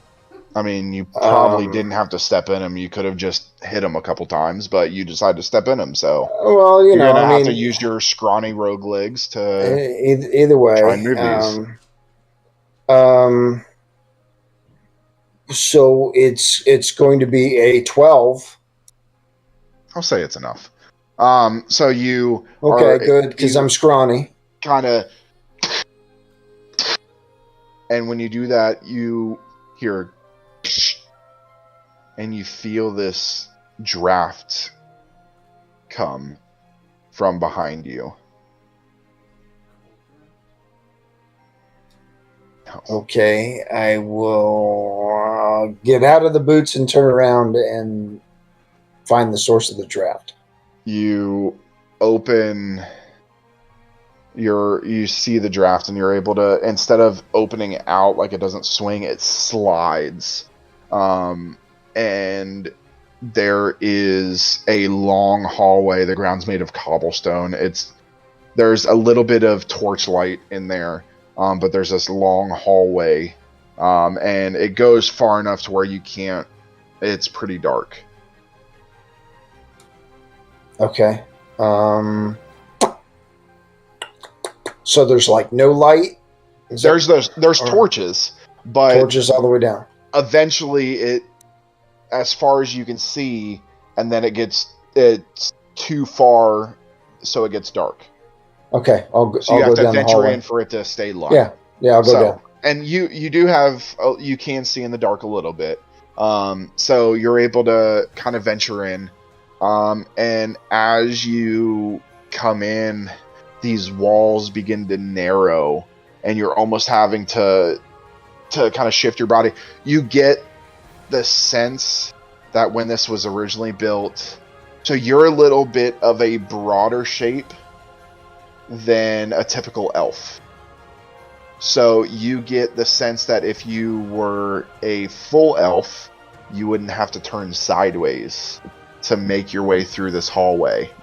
You get the sense that this hallway was built to keep non-elf out. And so you kind of turn sideways, and it's not uncomfortable. You still have some space. There's probably, if your back's against one wall, there's probably about a foot or so. And so you kind of slide your way in, and you kind of stumble your way in, and you hear this slosh almost as you look, and you can see a little bit with your dark vision that you've hit some standing water, not really deep, little puddles. But this looks like a very large circular room. I will say there is a torch on the wall next to you, and then there is what looks like a small tray that has some type of like torch powder or something in it. Okay, I'll take the flame tongue dagger out and light the torch on the wall. Mm-hmm. And go to that tray and do the same. So as you do, it begins to circle around the entire room, circling up instead of down. Circles up, and you see that this room goes probably about as high as the rest of the keep. Not where there is any substance up there, just the building is that high. You look directly in front of you, and you see a pile bigger than a pile of anything that you've ever seen, of some type of bluish green ore.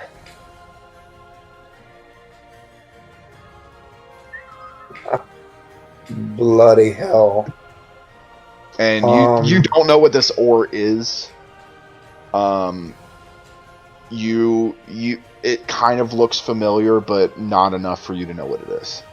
If you'd like, you can take one of the pieces. I was just going to say, is there a small enough piece? Yeah, take? The pieces are about this big around, so they're enough for you to take a few if you'd like. But I will say that these piles, there isn't just one pile. This room goes back probably 100 feet, and there are just piles of this stuff all over the place.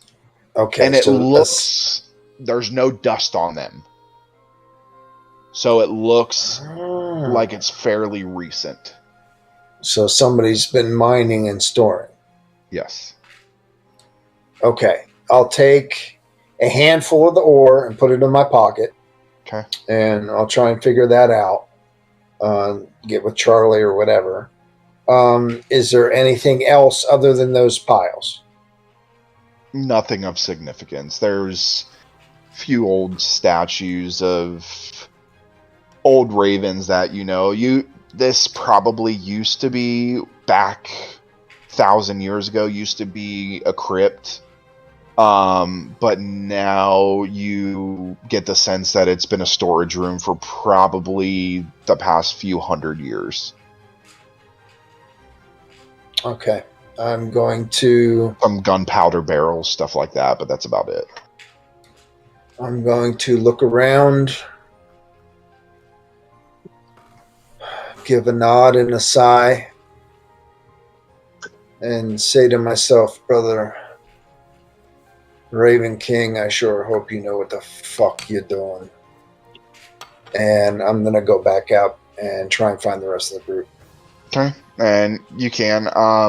Sobek, for sake of brevity, you're able to look around. You're able to find a temple. They're obviously the main thing in that temple is the Raven Queen.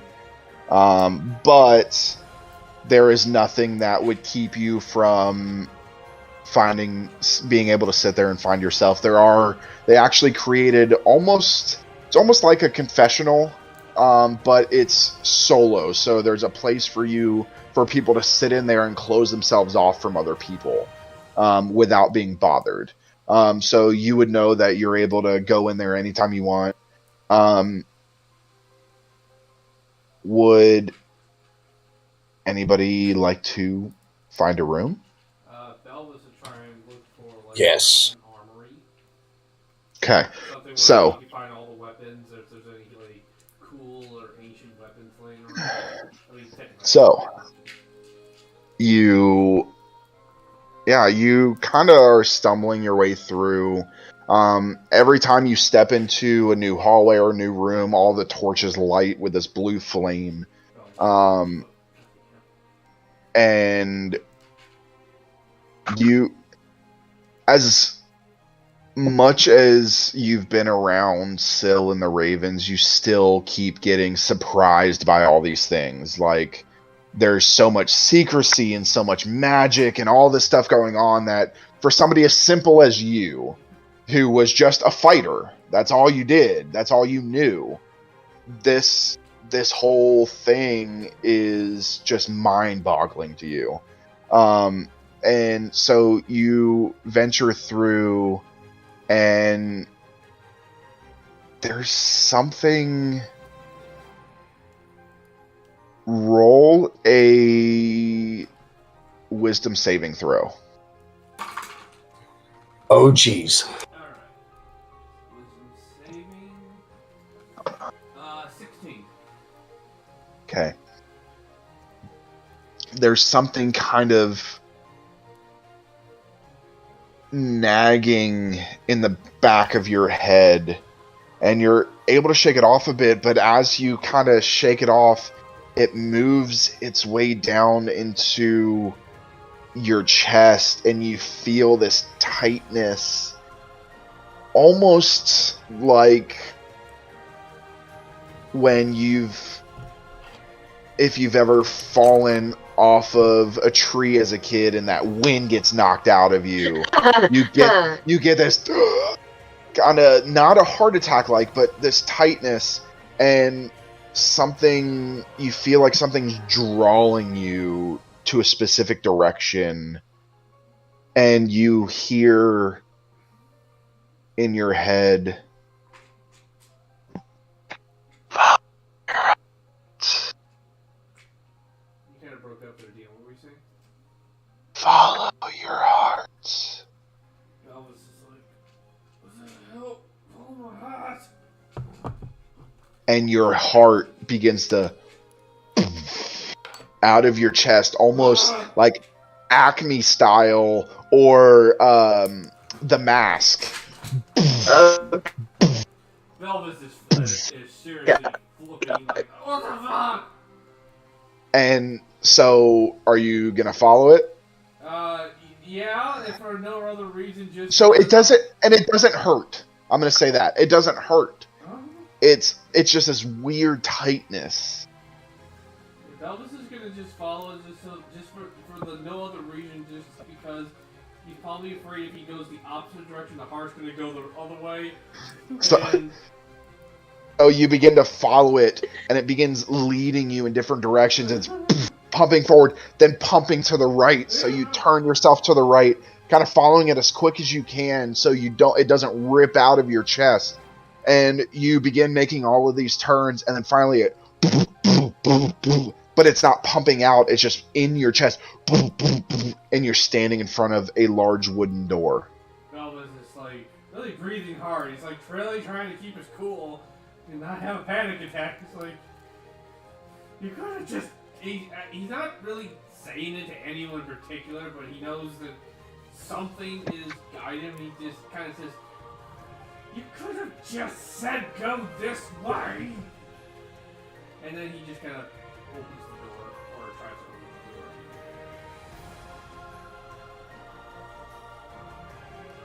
open the door. So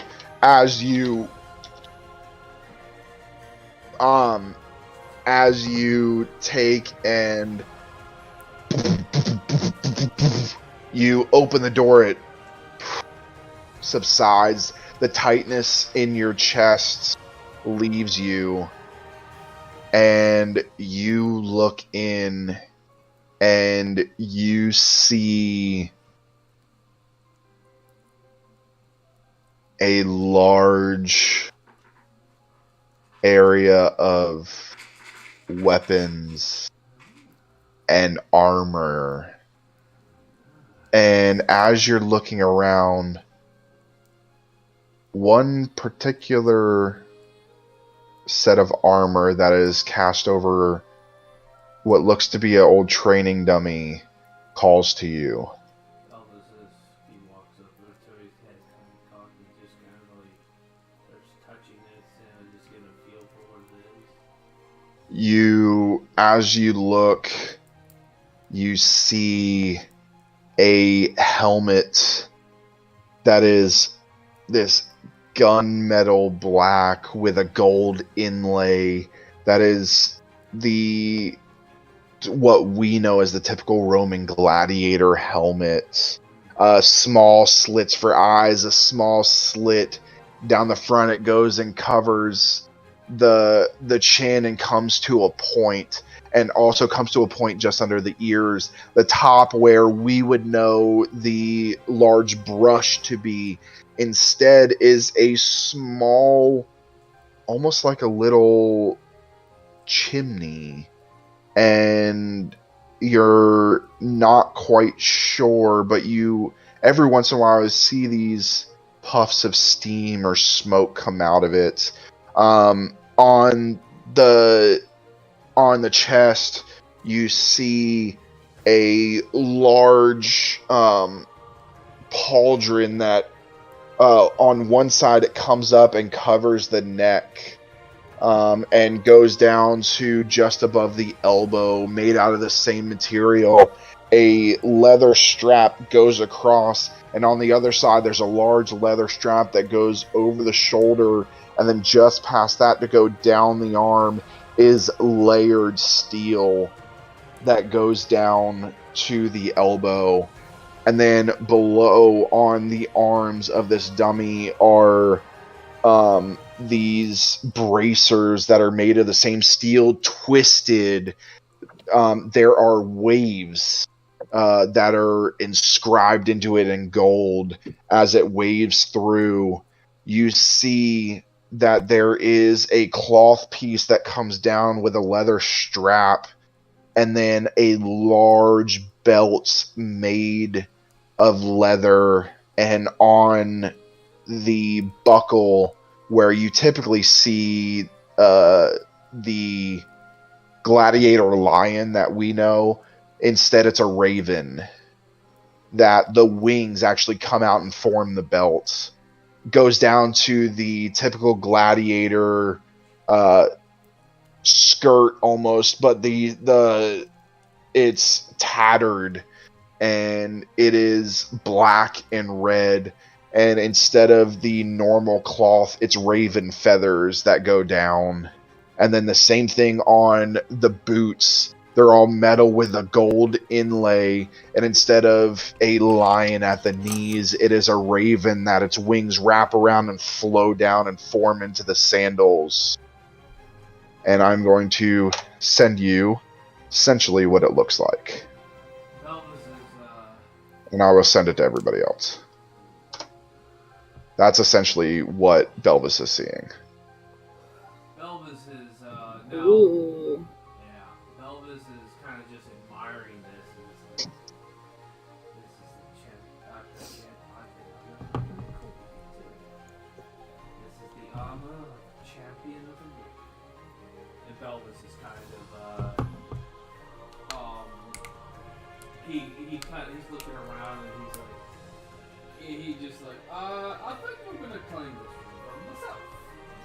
And he starts, Belvis looks around to see if he's alone. You are. Belvis kind of like starts taking off parts of what he's wearing and starts trying to put on some of his stuff too. He just wants to try and test it, wear it. So, you have enough gladiatorial experience to be able to put this armor on your own. You know that there's beginner gladiators have some trouble getting some of their stuff buckled and strapped, but you've been a gladiator for over 10 years. You know what you're doing. So you're able to put all this stuff on, and it's a little big when you put it on. It seems like it was meant for somebody of stature, which you obviously have none. And well, and in comparison to a large elven gladiator who would be pretty bulky. But as you put these pieces on, you then grab the helmet and you slide it on, and all of a sudden, as you slide it on, all these pieces. And they all tighten to you. You hear the squawking of a raven as the belt actually, the wings flare open and wrap around you. And in your head, you hear, finally. Belvis is kind of very warily, he just kind of says, "Who am I speaking?" Why? The armor of the Raven, of course. Belvis is kind of nods and like, "You used to this, okay?" And he kind of looks around and he just kind of, it's still a little weird that he's talking to armor, but he says, "It's because there's a weapon that goes with this." It was lost long ago. But perhaps with some adventure we can find it together. Of course, I'm drawn to it, and it to me.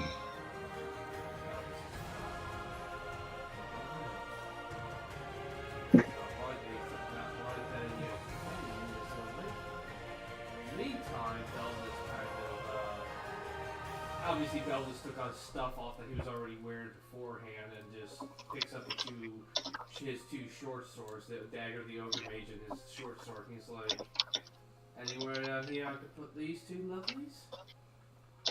And as you say that, on either side, two sheaths appear. Wait. Which sword did you pull out? The dagger of the ogre mage and the short sword. And Belvis just has a short sword, like a regular. Where's your other sword? Yeah. Belvis lost that. That got destroyed. Remember? No, you didn't. You just got Daffy's bill. You just got Donald's bill. Oh yeah, that's what I'm. That's right. That. I forgot about that sword. Yeah, you've got Donald's bill. Come on, man, embrace it. Belvis would just kind of, Belvis will never scoff at a decent quality weapon, even if it does make a. And Donald's bill is a very good quality weapon. Yeah, so Belvis, it's a sword, right? It's just a regular sword. Yeah, So it's a short sword. Belvis kind of is like, oh. He picks it up. Oh boy! Are we gonna do him damage again? Belvis just kind of sighs and chuckles. It's like, I'm gonna need a back sheet for this. No,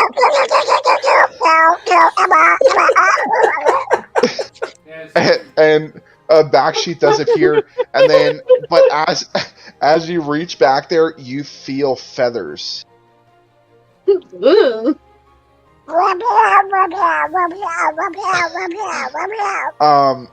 And as you're feeling around, you then feel wood to where you feel arrows.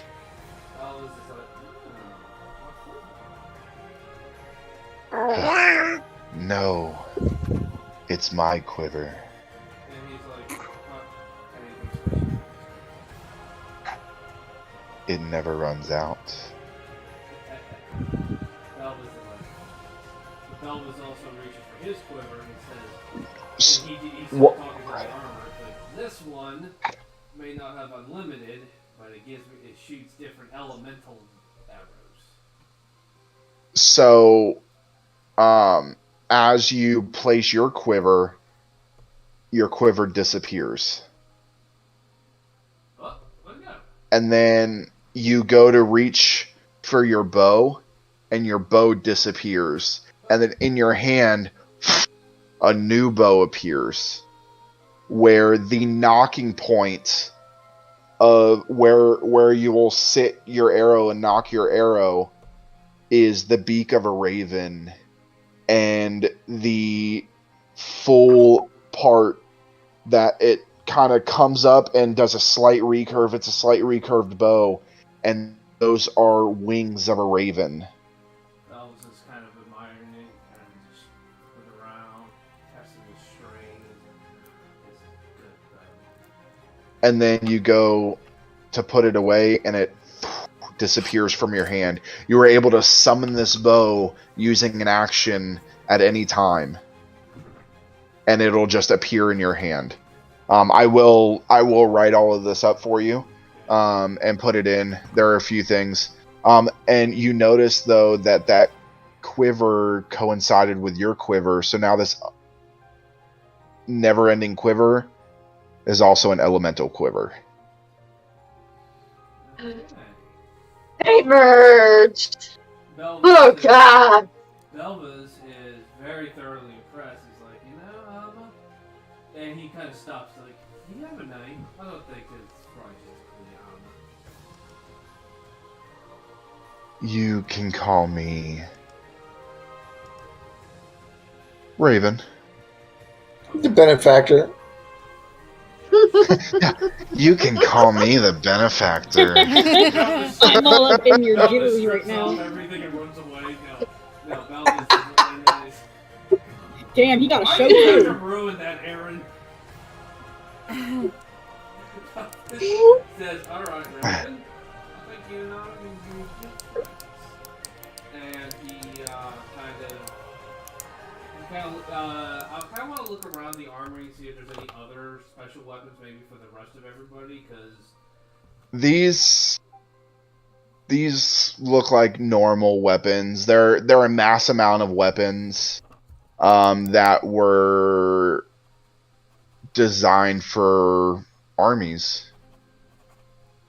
They are in the Elvish style, so very, very much curved, beautiful, elegant weapons, but nothing too special. It looks like you probably found the special piece in here. okay. Belvis just takes a look around. He, like you said, he's just seeing all this fine, obviously elven quality, weapons are pretty decently made, but it's old. Kind of looks around, and again, he goes over to the door, and he kind kind of puts a mark on the door just to kind of like signify this is Belvis's room. Belvis is planning on maybe moving a bed in here or something. Kind of like find a little Into the armory. Yeah, Belvis loves this room. This is Belvis. Belvis found a room. He's moving into the armory because it's probably big enough. You don't get to keep all the stuff. Belvis kind of like turns to his back. Sappy wants some. Belvis kind of looks over to the. Actually, hold on. Belvis is thinking about it. Sappy just made me think of something. Belvis goes over and finds the best looking axe he can. And he's gonna kind of take it to give it to Sappy. Sappy uses long swords. Did you see your DM? I DM'd you. Arlie's gonna want to just like look around and see if. He's gonna give Sappy an axe, and Sappy's gonna be like, "I don't use axes." Yeah, I use long swords.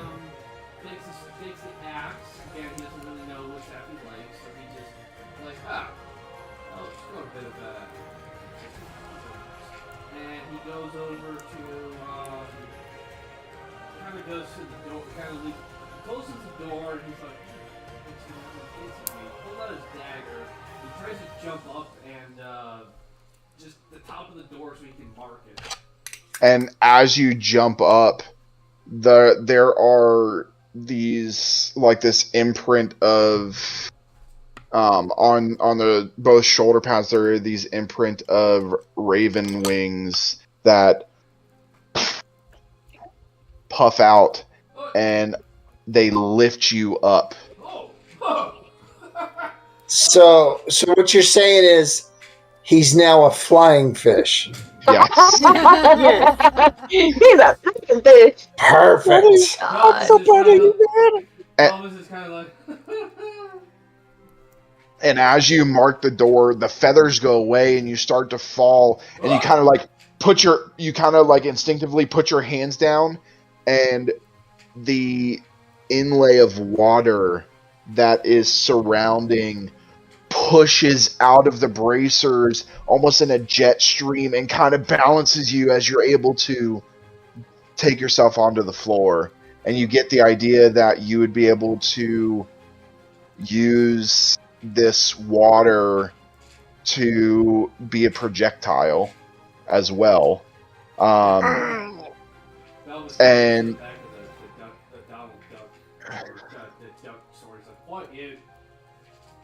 Sorry, and I was actually going to say something else, but I you were like, after you landed, you like had your eyes closed, and you open them, and you're back in the main hall. This also gives you 1 teleportation per day to anywhere you have seen before. Nice. Belvis is kind of straightens up and he starts walking back, trying to see if he can find the others, kind of show off his new armor and everything too. And there's nobody there because everybody's out looking for their own rooms or something. Yeah. Arle, what are you doing? She's just gonna look around and see if she can feel anything calling out to her. Like, Okay. whether it's roguish or druid. Okay, so you begin to focus, and you have been with your great aunt in the Feywilds for a while, learning, teaching. Of course, as a druid, your aunt is your archfey. That is who you call upon.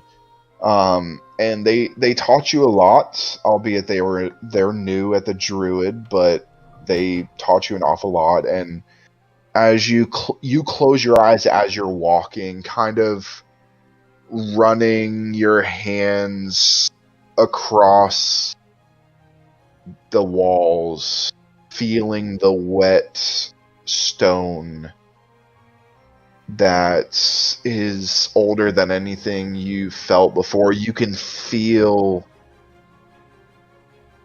the age and the life just inside this building.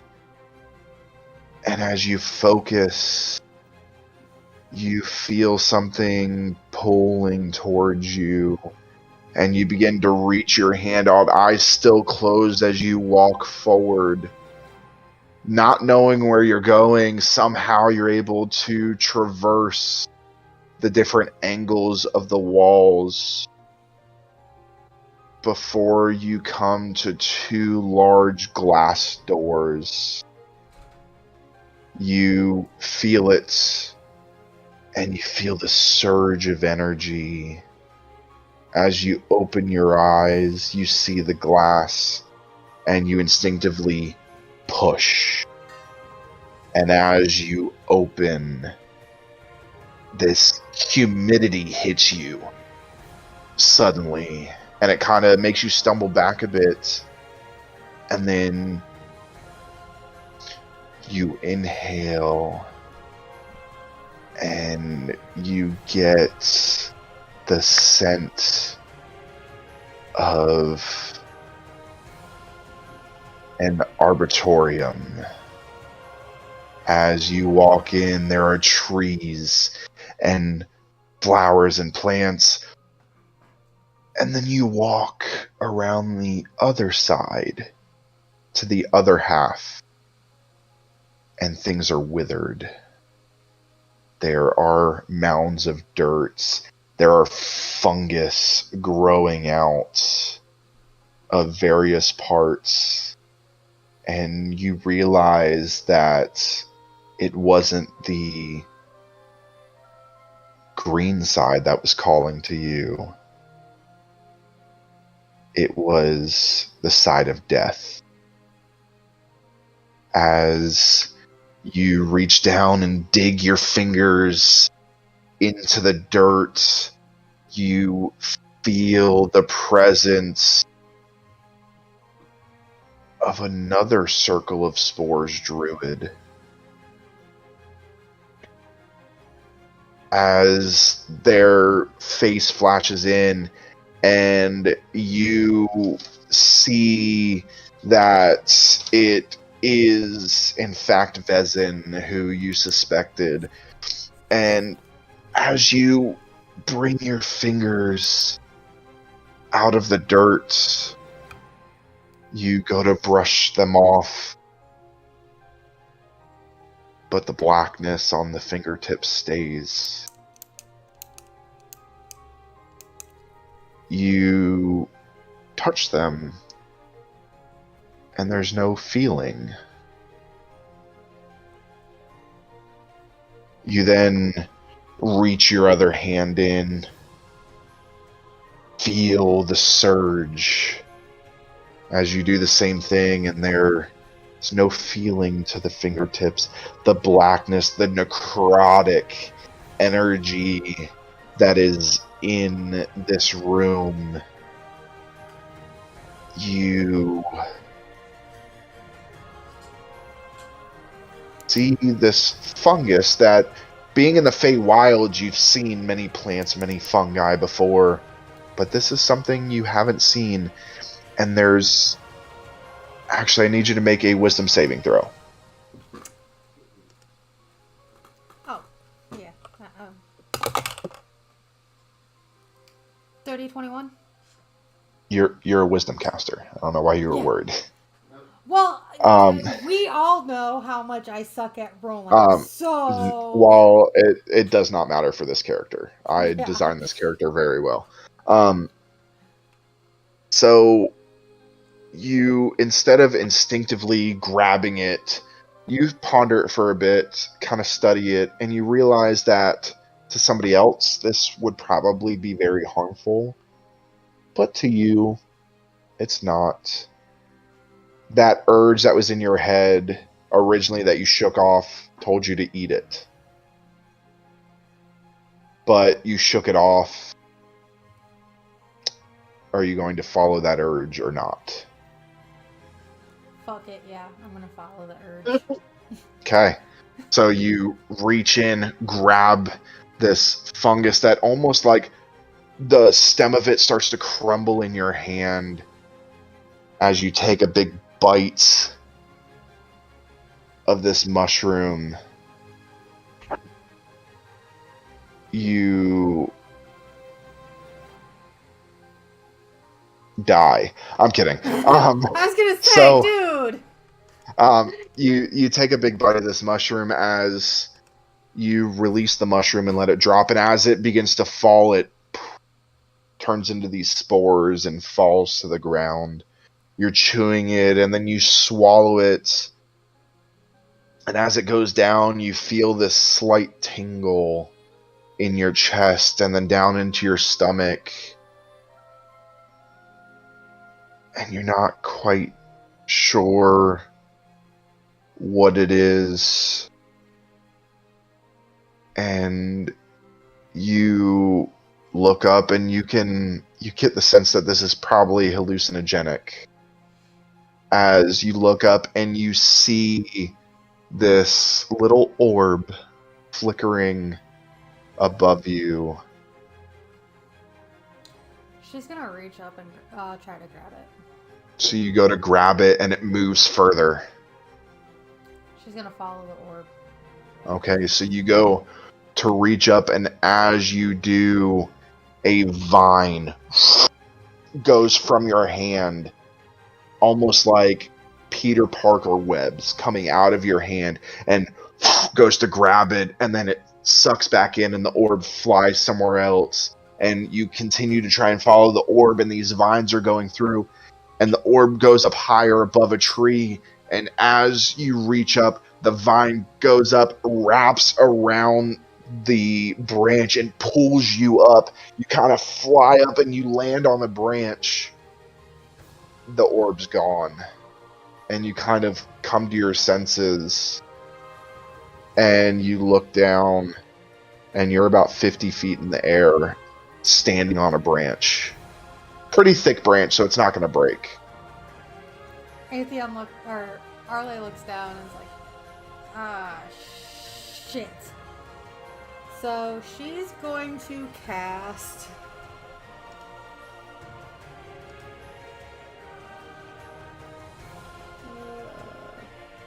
Where is it?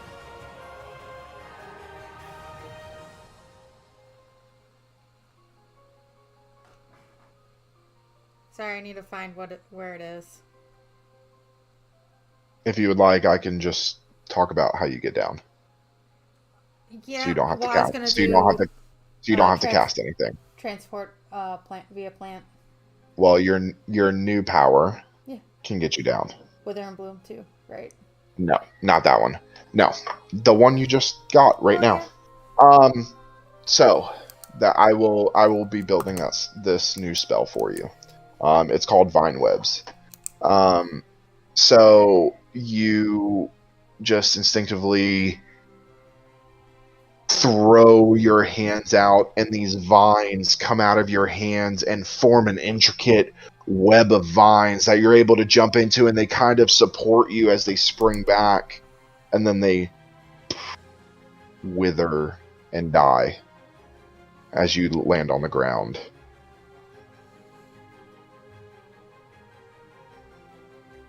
Bakira, what are you doing?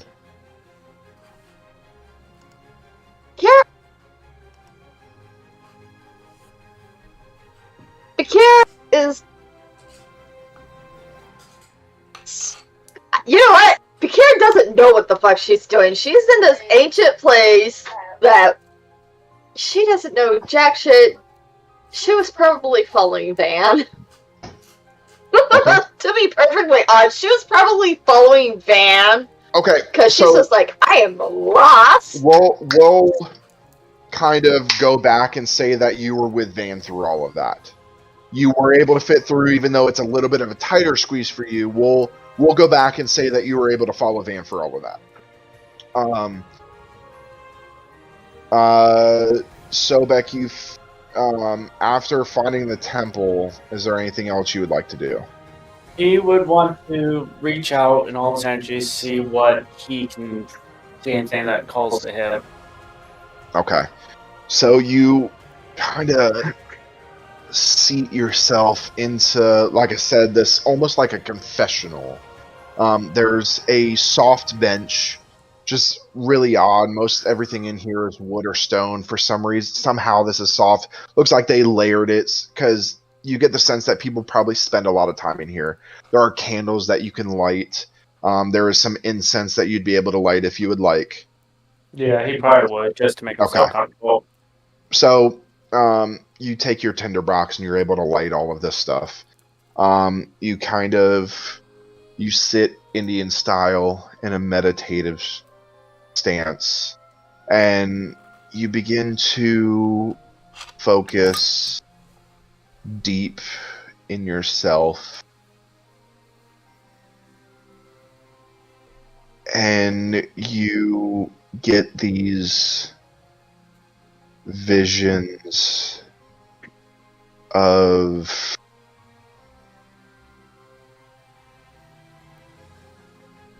what you can only assume is the near future. You see, presumably, Zophos, a large 30-foot, 40-foot creature made out of rock, red, flowing all through it. Kind of like how Atheon had stuff flowing through, but this is all red instead of that black and purple. You see 7 figures circled around. No. You see 7 figures circled at the foot, and you begin to see a battle ensue. Magma flying down, hitting, spewing off the ground, sand and dust flying up in the air. Almost looks like the D-Day scene from Pearl Harbor when everything just... So you get, or I'm sorry, so this sand spews up, and it's almost like you're there. You feel the sand on your face, and you're able to kind of move yourself through this. You try and tap these figures. These figures have no faces. They're just black. They're the shapes of humanoids, but you can't really make them out or discern them. As you try and tap each one, your hand goes through them. And you see spell after spell go, arrows flying, creatures running up and trying to hit the legs. You turn around and you see portals opening up all over the place as these other figures that are black, you cannot see who they are, begin to come out and begin to attack this creature. And then you see the creature fall. Dust kicks up as the creature's hand falls. These 7 figures walk over, stab the creature in the hand, make sure that it's dead and gone. One of the figures, and again, all these figures are the same size, you can't really make them out. One of these figures reaches into the chest of what you can assume is Zophos, whether past or present, rips something out of the chest, and you look closely and you see an orb.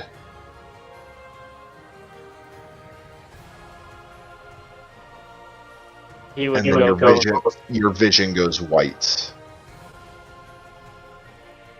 And you snap out of it. You get the sense that with some heavy meditation, you have the ability to some extent, see into the future. What you do with that and how you interpret, whatever. I can't talk. However you want to, whatever you want to do with that and however you see it is up to you, because it won't always be clear. Right. But you are able to see into the foreseeable future. That's not going to mess with him at all.